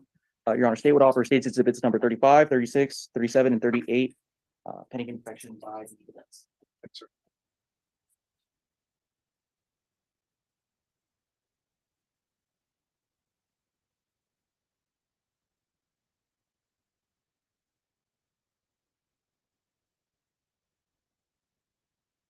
That's no objections as to state exhibits 35, 36, 37, and 38. All right, states exhibits 35, 36, 37, and 38 are admitted without objection. Granted. I'm showing state's exhibit number 35. Is this the first bullet fragment? Yes, it's one of the bullets recovered. And state's exhibit number 36. It's the same in a different side. And where did this bullet come from? State's exhibit number 36. This one is recovered from the lower gunshot wound in the body. The gunshot wound number 2. Correct, yeah. And then state's exhibit number 37 and 38. Where were those bullets recovered from? Or that bullet, sorry. This bullet is almost intact, but it's slightly open. And this is recovered traveling from left to right and ended up traversing the abdomen, causing all the injuries and lodges in the right thigh close to the hip joint. Now finally, sir, I'm sure you was the previously marked as state's exhibit number 18. Do you recognize this? Yes, sir. What is this a photograph of? This is a photograph, what we call an ID card, which is identification. And every case which comes to the office gets this, and bottom of the picture has a number which is specific to this particular case. And so that number at the bottom of the photo, it matches to this specific case? Yes, it's 2022-0881. And is this a true and accurate depiction of the person you performed the autopsy on? Yes, sir. Has it been altered in any way? No. Your Honor, state would offer state's exhibit number 18. No objections, Your Honor. States exhibit number 18 is admitted without objection. And permission to publish it? Granted. So finally, sir, there's a package in front of you. It's been marked state's exhibit number 31.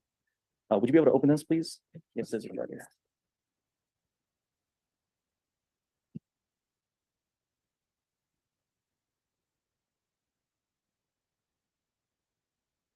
Yeah, my approach. Yes. They're just so it's easier for us to see. Yes, of Thank you, course. Judge.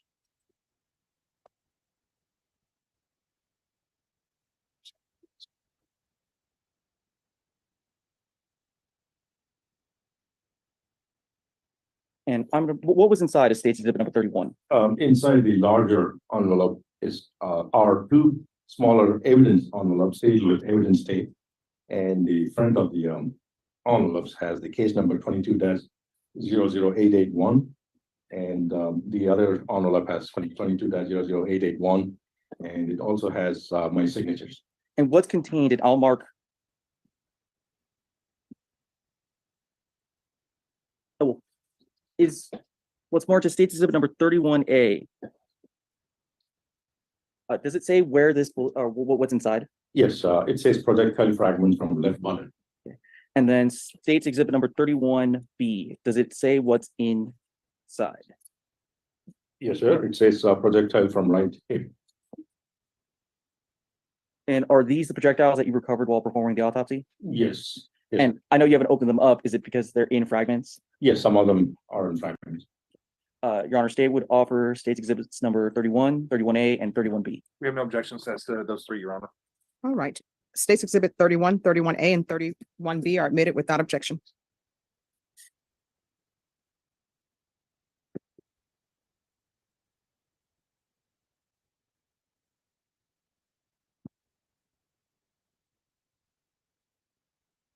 Now, based off your training and experience, is it your opinion that Avante Boyce's cause of death was a gunshot wound from a deadly weapon?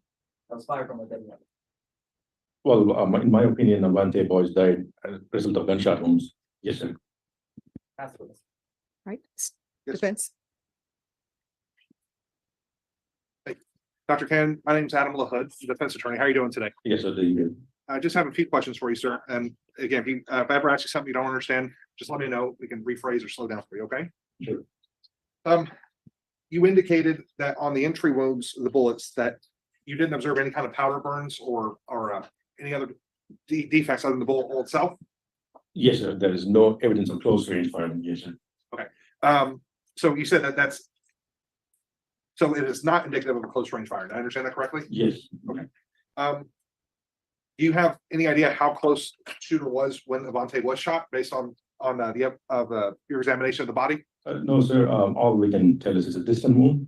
So that means it's far, and I can't really give you exactly how many feet.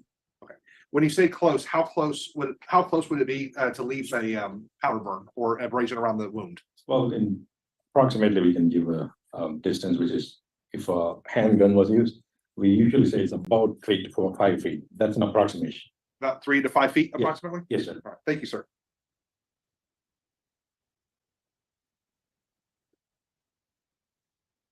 Just 1 minute, sir. I'm sorry.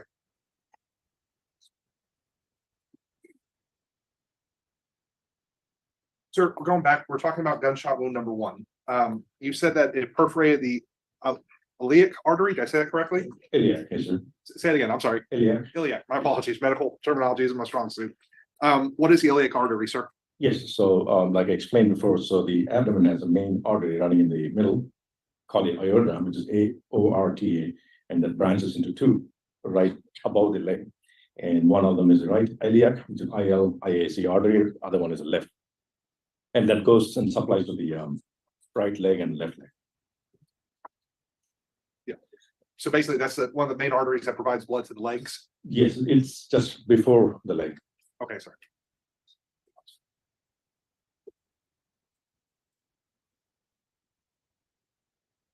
Doctor, thank you very much. We'll pass the witness.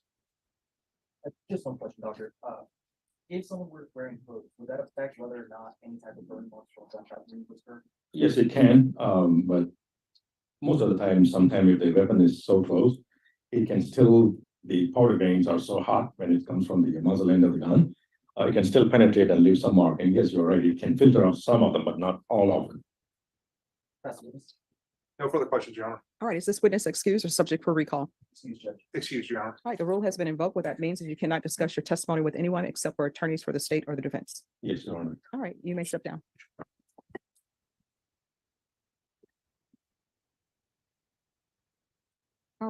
Holly Worden, last name spelled Worden. All right, state. Who do you work for? I work for the Bear County Crime Lab. And what do you do for the Bear County Crime Lab? I am a forensic scientist in the firearm and tool mark section. And what do you specifically do there? So some of my main job duties are examining firearm related evidence that's collected from things like crime scenes. So I'll examine firearms, function test them, determine if they're operating or not.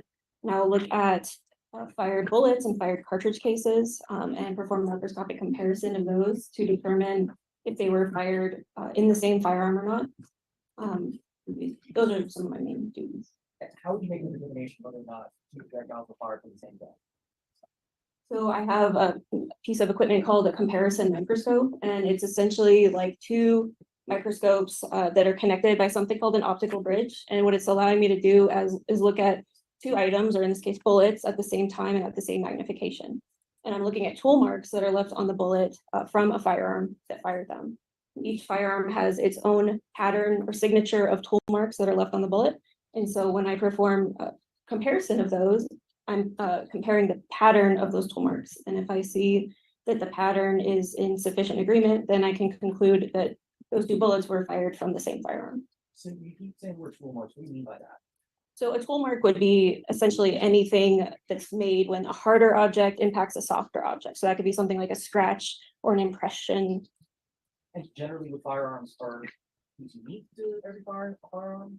Yes, so every firearm has its own signature, own pattern of tool marks that are left. So if you had firearms that were even consecutively made on the same equipment, based on the manufacturing process, there's microscopic irregularities that are made on that firearm that leave different patterns on a bullet or on a fired cartridge case. Now, did you perform a examination of any projectiles in this case? Yes, I did. And under what case number, was this fall? So our laboratory has a CIL number, or a criminal investigation laboratory number, and that is a number that our laboratory generates when submissions come in from different agencies. And so the CIL number for this case was 22-03458. And how many projectiles did you examine? I had 2. It's already been entered as state exhibits number 31A and 31B. Do you recognize these packages? Yes, I do. What are these packages? These are envelopes that I received. I recognize the CIL number, the item number I placed on them, my initials, and the date that I would have opened these packages. And what examination did you perform on these projectiles?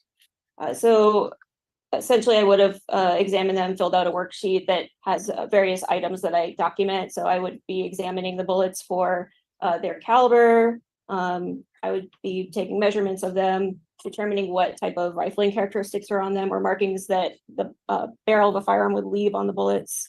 And besides that, I would also have performed the microscopic comparison of both of these items to each other. And I'm sure it's already been entered as state exhibit 36. Was this one of the projectiles that you examined? Oh, sorry. Oops. Yes. Page 36. Yes, I recognize that. And this is one of the projectiles you inspected. Yes. And which envelope does that correspond to? That would have been 31A. And I'm going to show you corresponds to state exhibit number 37. Is this another one? Is this the other projectile that you inspected? Yes, it is. And what envelope does that correspond to? That would have been 31B. And after performing an inspection, what did you find, or what did you observe when comparing these two projectiles? So when I evaluated these, I determined that they were consistent with being either 38 special caliber or 38 special plus P caliber bullets. And when I performed the microscopic comparison to them, I determined that they were both fired from the same firearm due to the features that I looked at, the class characteristics and the individual or the signature unique characteristics. And so you said 38 special caliber. What type of firearm was fired that type of bullet? 38 special is typical of revolvers. Can you read that in? 38 special is that caliber is typical of revolvers. And is that type of firearm, is that considered a deadly weapon? Yes. So based off your observations, you're able to tell that these two projectiles both came from the same gun, is that correct? Yes. And that you were able to also determine based off of further observation that they came from some sort of revolver. Most likely a revolver. Yes. That's what's Good afternoon, how are you today? I'm good. I have just a few quick questions for you, okay? Okay. When did you examine these projectiles? I'm just referring to my notes for that. It looks to be that I started on October 27th of 2022 and generated my report on October 28th, 2022. So this would have been sometime after the alleged incident where these items were recovered, As far as I know, yes. as far as you know, okay? Now, your analysis is on projectiles, but you can also analyze, say, shell casings, right? Yes, I can. For example, if shell casings are fired from the same weapon, they would have the same marks, the same indicators that they were fired from the same weapon, right? Yes. Okay. Go ahead and tell the jury what some of those things are, those marks. So if I had looked at a fired cartridge case, which is this part of the piece of ammunition, this is a demonstrative aid. So this is also loaded in the firearm, and markings on this are from things like the firing pin of the firearm and the mark. So this is going on till about 6:15, 6:20, then jumping straight over to the fairy tale one, and then probably slight break after that.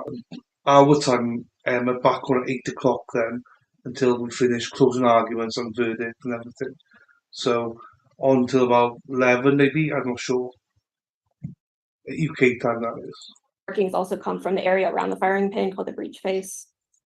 That works with you, Yes. sir? Glad you brought that, because that's going to help.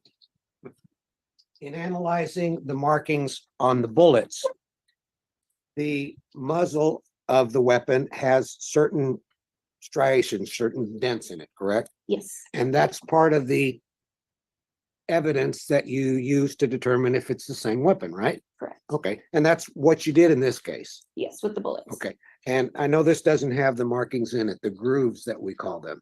And there's a lot of ladies here, and I'm not sure if any of them looked down the barrel of a gun before. But could you explain what those grooves are for? So just to be clear, this isn't a barrel, this is a cartridge case, but for a barrel of a firearm, the grooves that are cut in the barrel help the bullet be stable in flight. So as the bullet passes through the barrel, it spins, it imparts spin on it, and that keeps it stable in flight. Similar to if you were to throw a football, the football kind of spins versus tumbling. If it tumbled, it wouldn't be as accurate. Okay. And the whole purpose of that is to give the bullet greater stability. Yes. Now,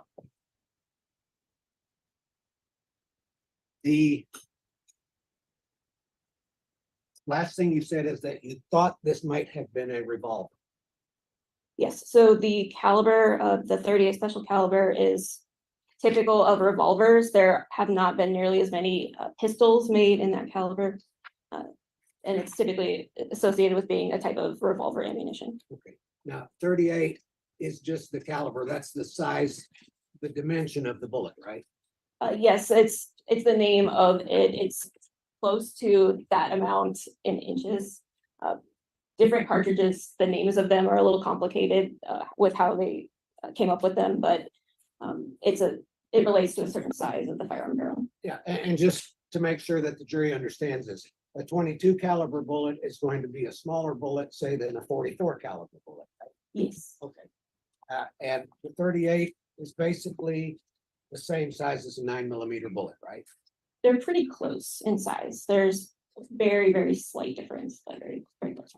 And when you say revolver, that is a guess on your part, but you don't have anything specific to say that, do you?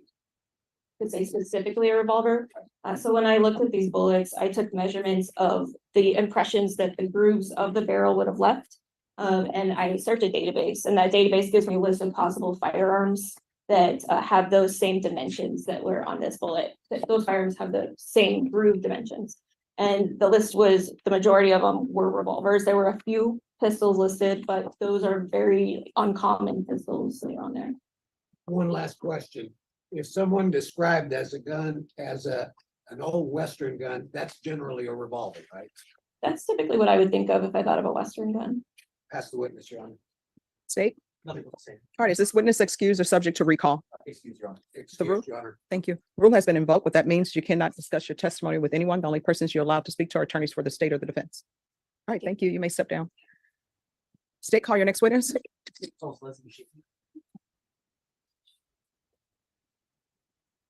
And the last name is spelled Tschoepe. All right, state. Leslie, who do you work for? I'm employed by the Bear County Criminal Investigation Laboratory. And what do you do at Bear County Criminal Investigation Lab? I work in the chemistry section as both a drug analyst and a primer gunshot residue analyst. What type of training in order to perform your job? I have received on-the-job training that included reading articles in both fields of drug chem and primer gunshot residue, as well as I had to watch other analysts perform casework. I then had to complete a written exam. Then I had to complete an oral exam, as well as then supervise casework before being allowed to do independent casework. And you come here to testify about a case. What CIL number was associated with this case? May I refer to my notes? Yes, ma'am. This is CIL number 22-03458. And what exactly is the CIL? The CIL number, it stands for Criminal Investigation Laboratory Number, and that is a unique number that is assigned to a case when it enters our laboratory. So when an agency comes and drops off a case, that specific agency case will then receive its own unique CIL number. So anything proceeding under that case would be associated with the CIL. Correct. And what examination did you perform in this? I performed primer gunshot residue analysis testing. And can you explain to the jury what is gunshot residue? Yes, may I use a demonstrative aid? Yes, ma'am. So when the trigger gets pulled on a firearm, the firing pin will strike the primer cap, which is the silver part on the aid. And this primer cap contains shock sensitive chemicals. So upon that impact, it causes an explosion to happen inside. And this explosion then causes the gunpowder to ignite, and then that pushes the bullet down the barrel. But what I'm focused on is what's inside the primer cap. This primer cap contains metals inside of it. And so on that explosion, those metals vaporize due to all the heat and pressure that's happening inside the cartridge case. And those metals that are vaporized will then escape from the weapon in any way possible, from any hole in the firearm, such as the barrel or like the ejector port, or if there's any non-gas type hole in the weapon. And these vapors will escape from the weapon, and they will then cool and condense into particles. They're into small, tiny metal containing particles. And these particles will then be acted upon on different environmental sources, and then will eventually fall into anything around it, such as pans, clothing, or any kind of surface. A good example that I use to kind of give an aid of what that would look like, even though we can't see the primer gunshot residue floating around in the air, is when LeBron James throws chalk up in the air. And you watch how that chalk will slowly, have forces acted upon it and will eventually fall onto surface. And that's kind of what the GSR is doing. And these particles that I'm looking for contain lead, barium, and antimony, or a combination of the three. And so when you're performing these gunshot residue tests, what exactly are you examining? Can I use another aid? Yes, ma'am. So I receive a primer gunshot residue collection kit. And inside that kit, what is typically contained is a sheet of paper that is essentially like a supplemental information sheet that just provides extra information from the scene, who the kit was collected from, and who collected the kit. And inside there is also typically 2 of these sampling devices or stubs. And what I am testing, there is a small round disc that is covered with a double-sided sticky carbon tape. And this disc will be sampled on a surface, and it'll just be dabbed. And I am sampling and testing this round disc. And how many gunshot residue test kits did you examine? I completed 2. And I'm showing you what's marked as state exhibit number 30A. What is this? So this is a gunshot residue collection kit that I mentioned, and this is what the envelope looks like. And where was that kit collected from? This kit was collected from Avante Kashan Boys. And what's inside of that envelope? There are 2 of the sampling devices that I described labeled right hand and left hand. And did you run an analysis on those 2 kits? Yes. And what did you observe when you ran that analysis? That no microscopic particles containing any combination of lead, barium, or antimony were detected on the right hand and left hand of Avante Kashan Boys. And what does that mean? So that means it is indeterminate if Avante Kashan Boys discharged a firearm, handled a discharged firearm, or was in close proximity to a discharging firearm. And so you performed a test on another kit, is that correct? Correct. State's exhibit number 25A. Do you recognize this? Yes. And what is this? This is the second kit that I ran analysis on. And what, at least on the outside, what was that run on? This was collected from a 2008, I believe this is from a 300 red Chevy, I believe is what I said. And what's inside of 25A? There is also 2 sampling devices or stubs. And did you run an analysis on that? Yes. And what did that analysis show? That 1 microscopic particle containing lead, barium, and antimony, and 1 microscopic particle containing lead and antimony were detected on the GSR sampling device labeled headliner in item 3-1, and then 6 microscopic particles containing lead, barium, and antimony, 3 microscopic particles containing lead and antimony, and 1 microscopic particle containing lead and barium were detected on the GSR sampling device labeled front seats in item 3-1. And what does that indicate? So that means based on the morphology and the elemental composition of these particles, the vehicle sampled in item 3-1 may have been in contact with a discharged firearm or in close proximity to a discharging firearm. All right, defense. Yes, of course. How are you doing today, ma'am? Good about yourself. Doing well, thank you. Just have a few questions for you. You said that you examined the GSR swabs that were done on Avante Boyce's left and right hands, and it was indeterminate if he was discharged a firearm, handled discharged firearm, or was close to a discharging firearm. Is that correct? Correct. And you said that you did recover possible GSR indicators from the inside of the red Chrysler 300, correct? Correct, Chrysler. I'm sorry, I misspoke earlier. Oh, not a problem. I think you said Chevy earlier. Yes, I'm sorry, it was abbreviated. I'm sorry. It's not a problem. If something isn't washed away, how long do GSR particles typically stay on a contact surface? So there are many different factors. For example, in a vehicle, if it is on surfaces that are commonly touched, that can cause GSR to be lost. If it's a surface that doesn't typically get exposure or doesn't get contacted with a lot, I can't give a time of how long it can stay, but it can last. It can last? Mhm. Okay. Can you tell, based upon your examination, how long the GSR particles may have been located in the 300 Chrysler? Can I look at my notes from the Yes. collection kit?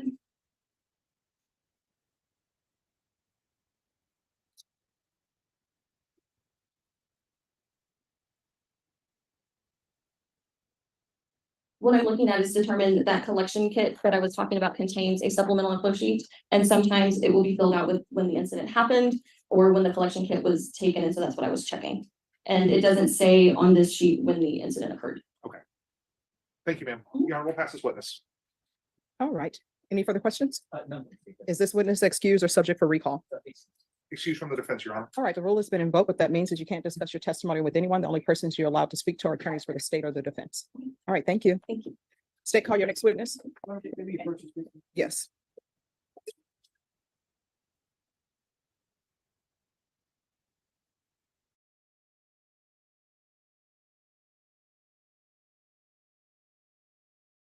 Not to view anything.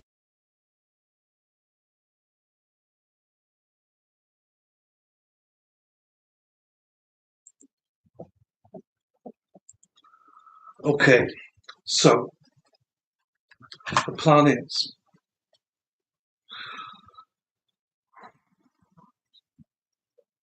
once I kick you all out of here, it should take you straight to Tim Ferreter. Tim Ferreter comes on in about half past the hour, this hour, wherever the hour is with you guys, for his sentencing. Then after that, it'll be like 2 o'clock Central, 3 o'clock Eastern, 8 o'clock out my time, 9 o'clock European time. That we go in back. I think we go one more episode and then close in on verdict. So we might as well just do it tonight. And we'll see what we do tomorrow. Maybe have a day off tomorrow. I'm not sure. We'll see. But that's the plan.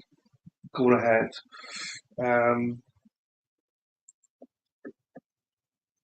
Yeah, that's definitely the plan. Going ahead. No, I won't be able to squeeze it in right now. So no. So I'll put that there now, out the way there. The plan, I'll tell you then, yes. The plan is we leave here and you should get automatically taken over to the next stream. Next stream is a Tim Ferreter one at past, but I'll start it now, obviously. Or I might not start it till past or 25 past.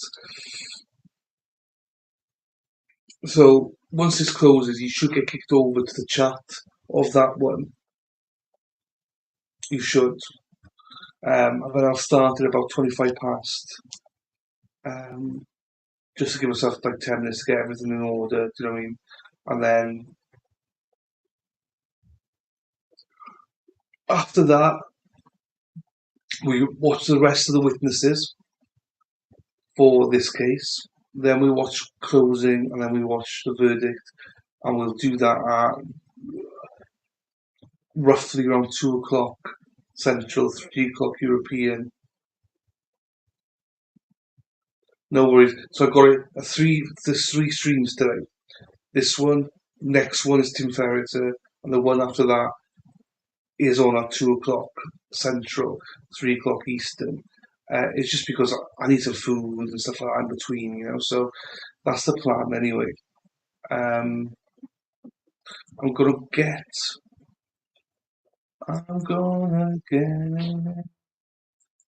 the link for the next stream anyway, just in case you don't get.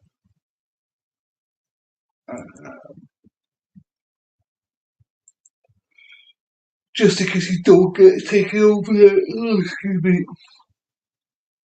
So yeah, so yeah, so yes, Dunya. So basically, watch Tim Ferreter. Then after Tim Ferreter, not straight after Tim Ferreter, but say half an hour maybe after Tim Ferreter. So once Tim Ferreter's done, he'll be done at whatever time, and then at 3 o'clock Eastern. So 3 o'clock Eastern. So this should take you over to Tim Ferreter, that link, right? Then right. This is then the link for the one at 3 o'clock Eastern. But I'll post that one again in the next one. But basically, so when we get to Tim Ferreter, I'm not starting that till about 25 past. But chat will be available and stuff like that. Just because I just want to, I feel a little bit groggy. I just want to get up and let's dance. Do you know what I mean? So that's the plan there. I also got a plumber here, so we'll check about him, see if he's okay. So yeah, you should get automatically taken over. If you don't, that's the link. The first link I posted, and hopefully that will work. And I will be with you in about 10 minutes then. So keep chat going. Make sure you like the video and all that malarkey.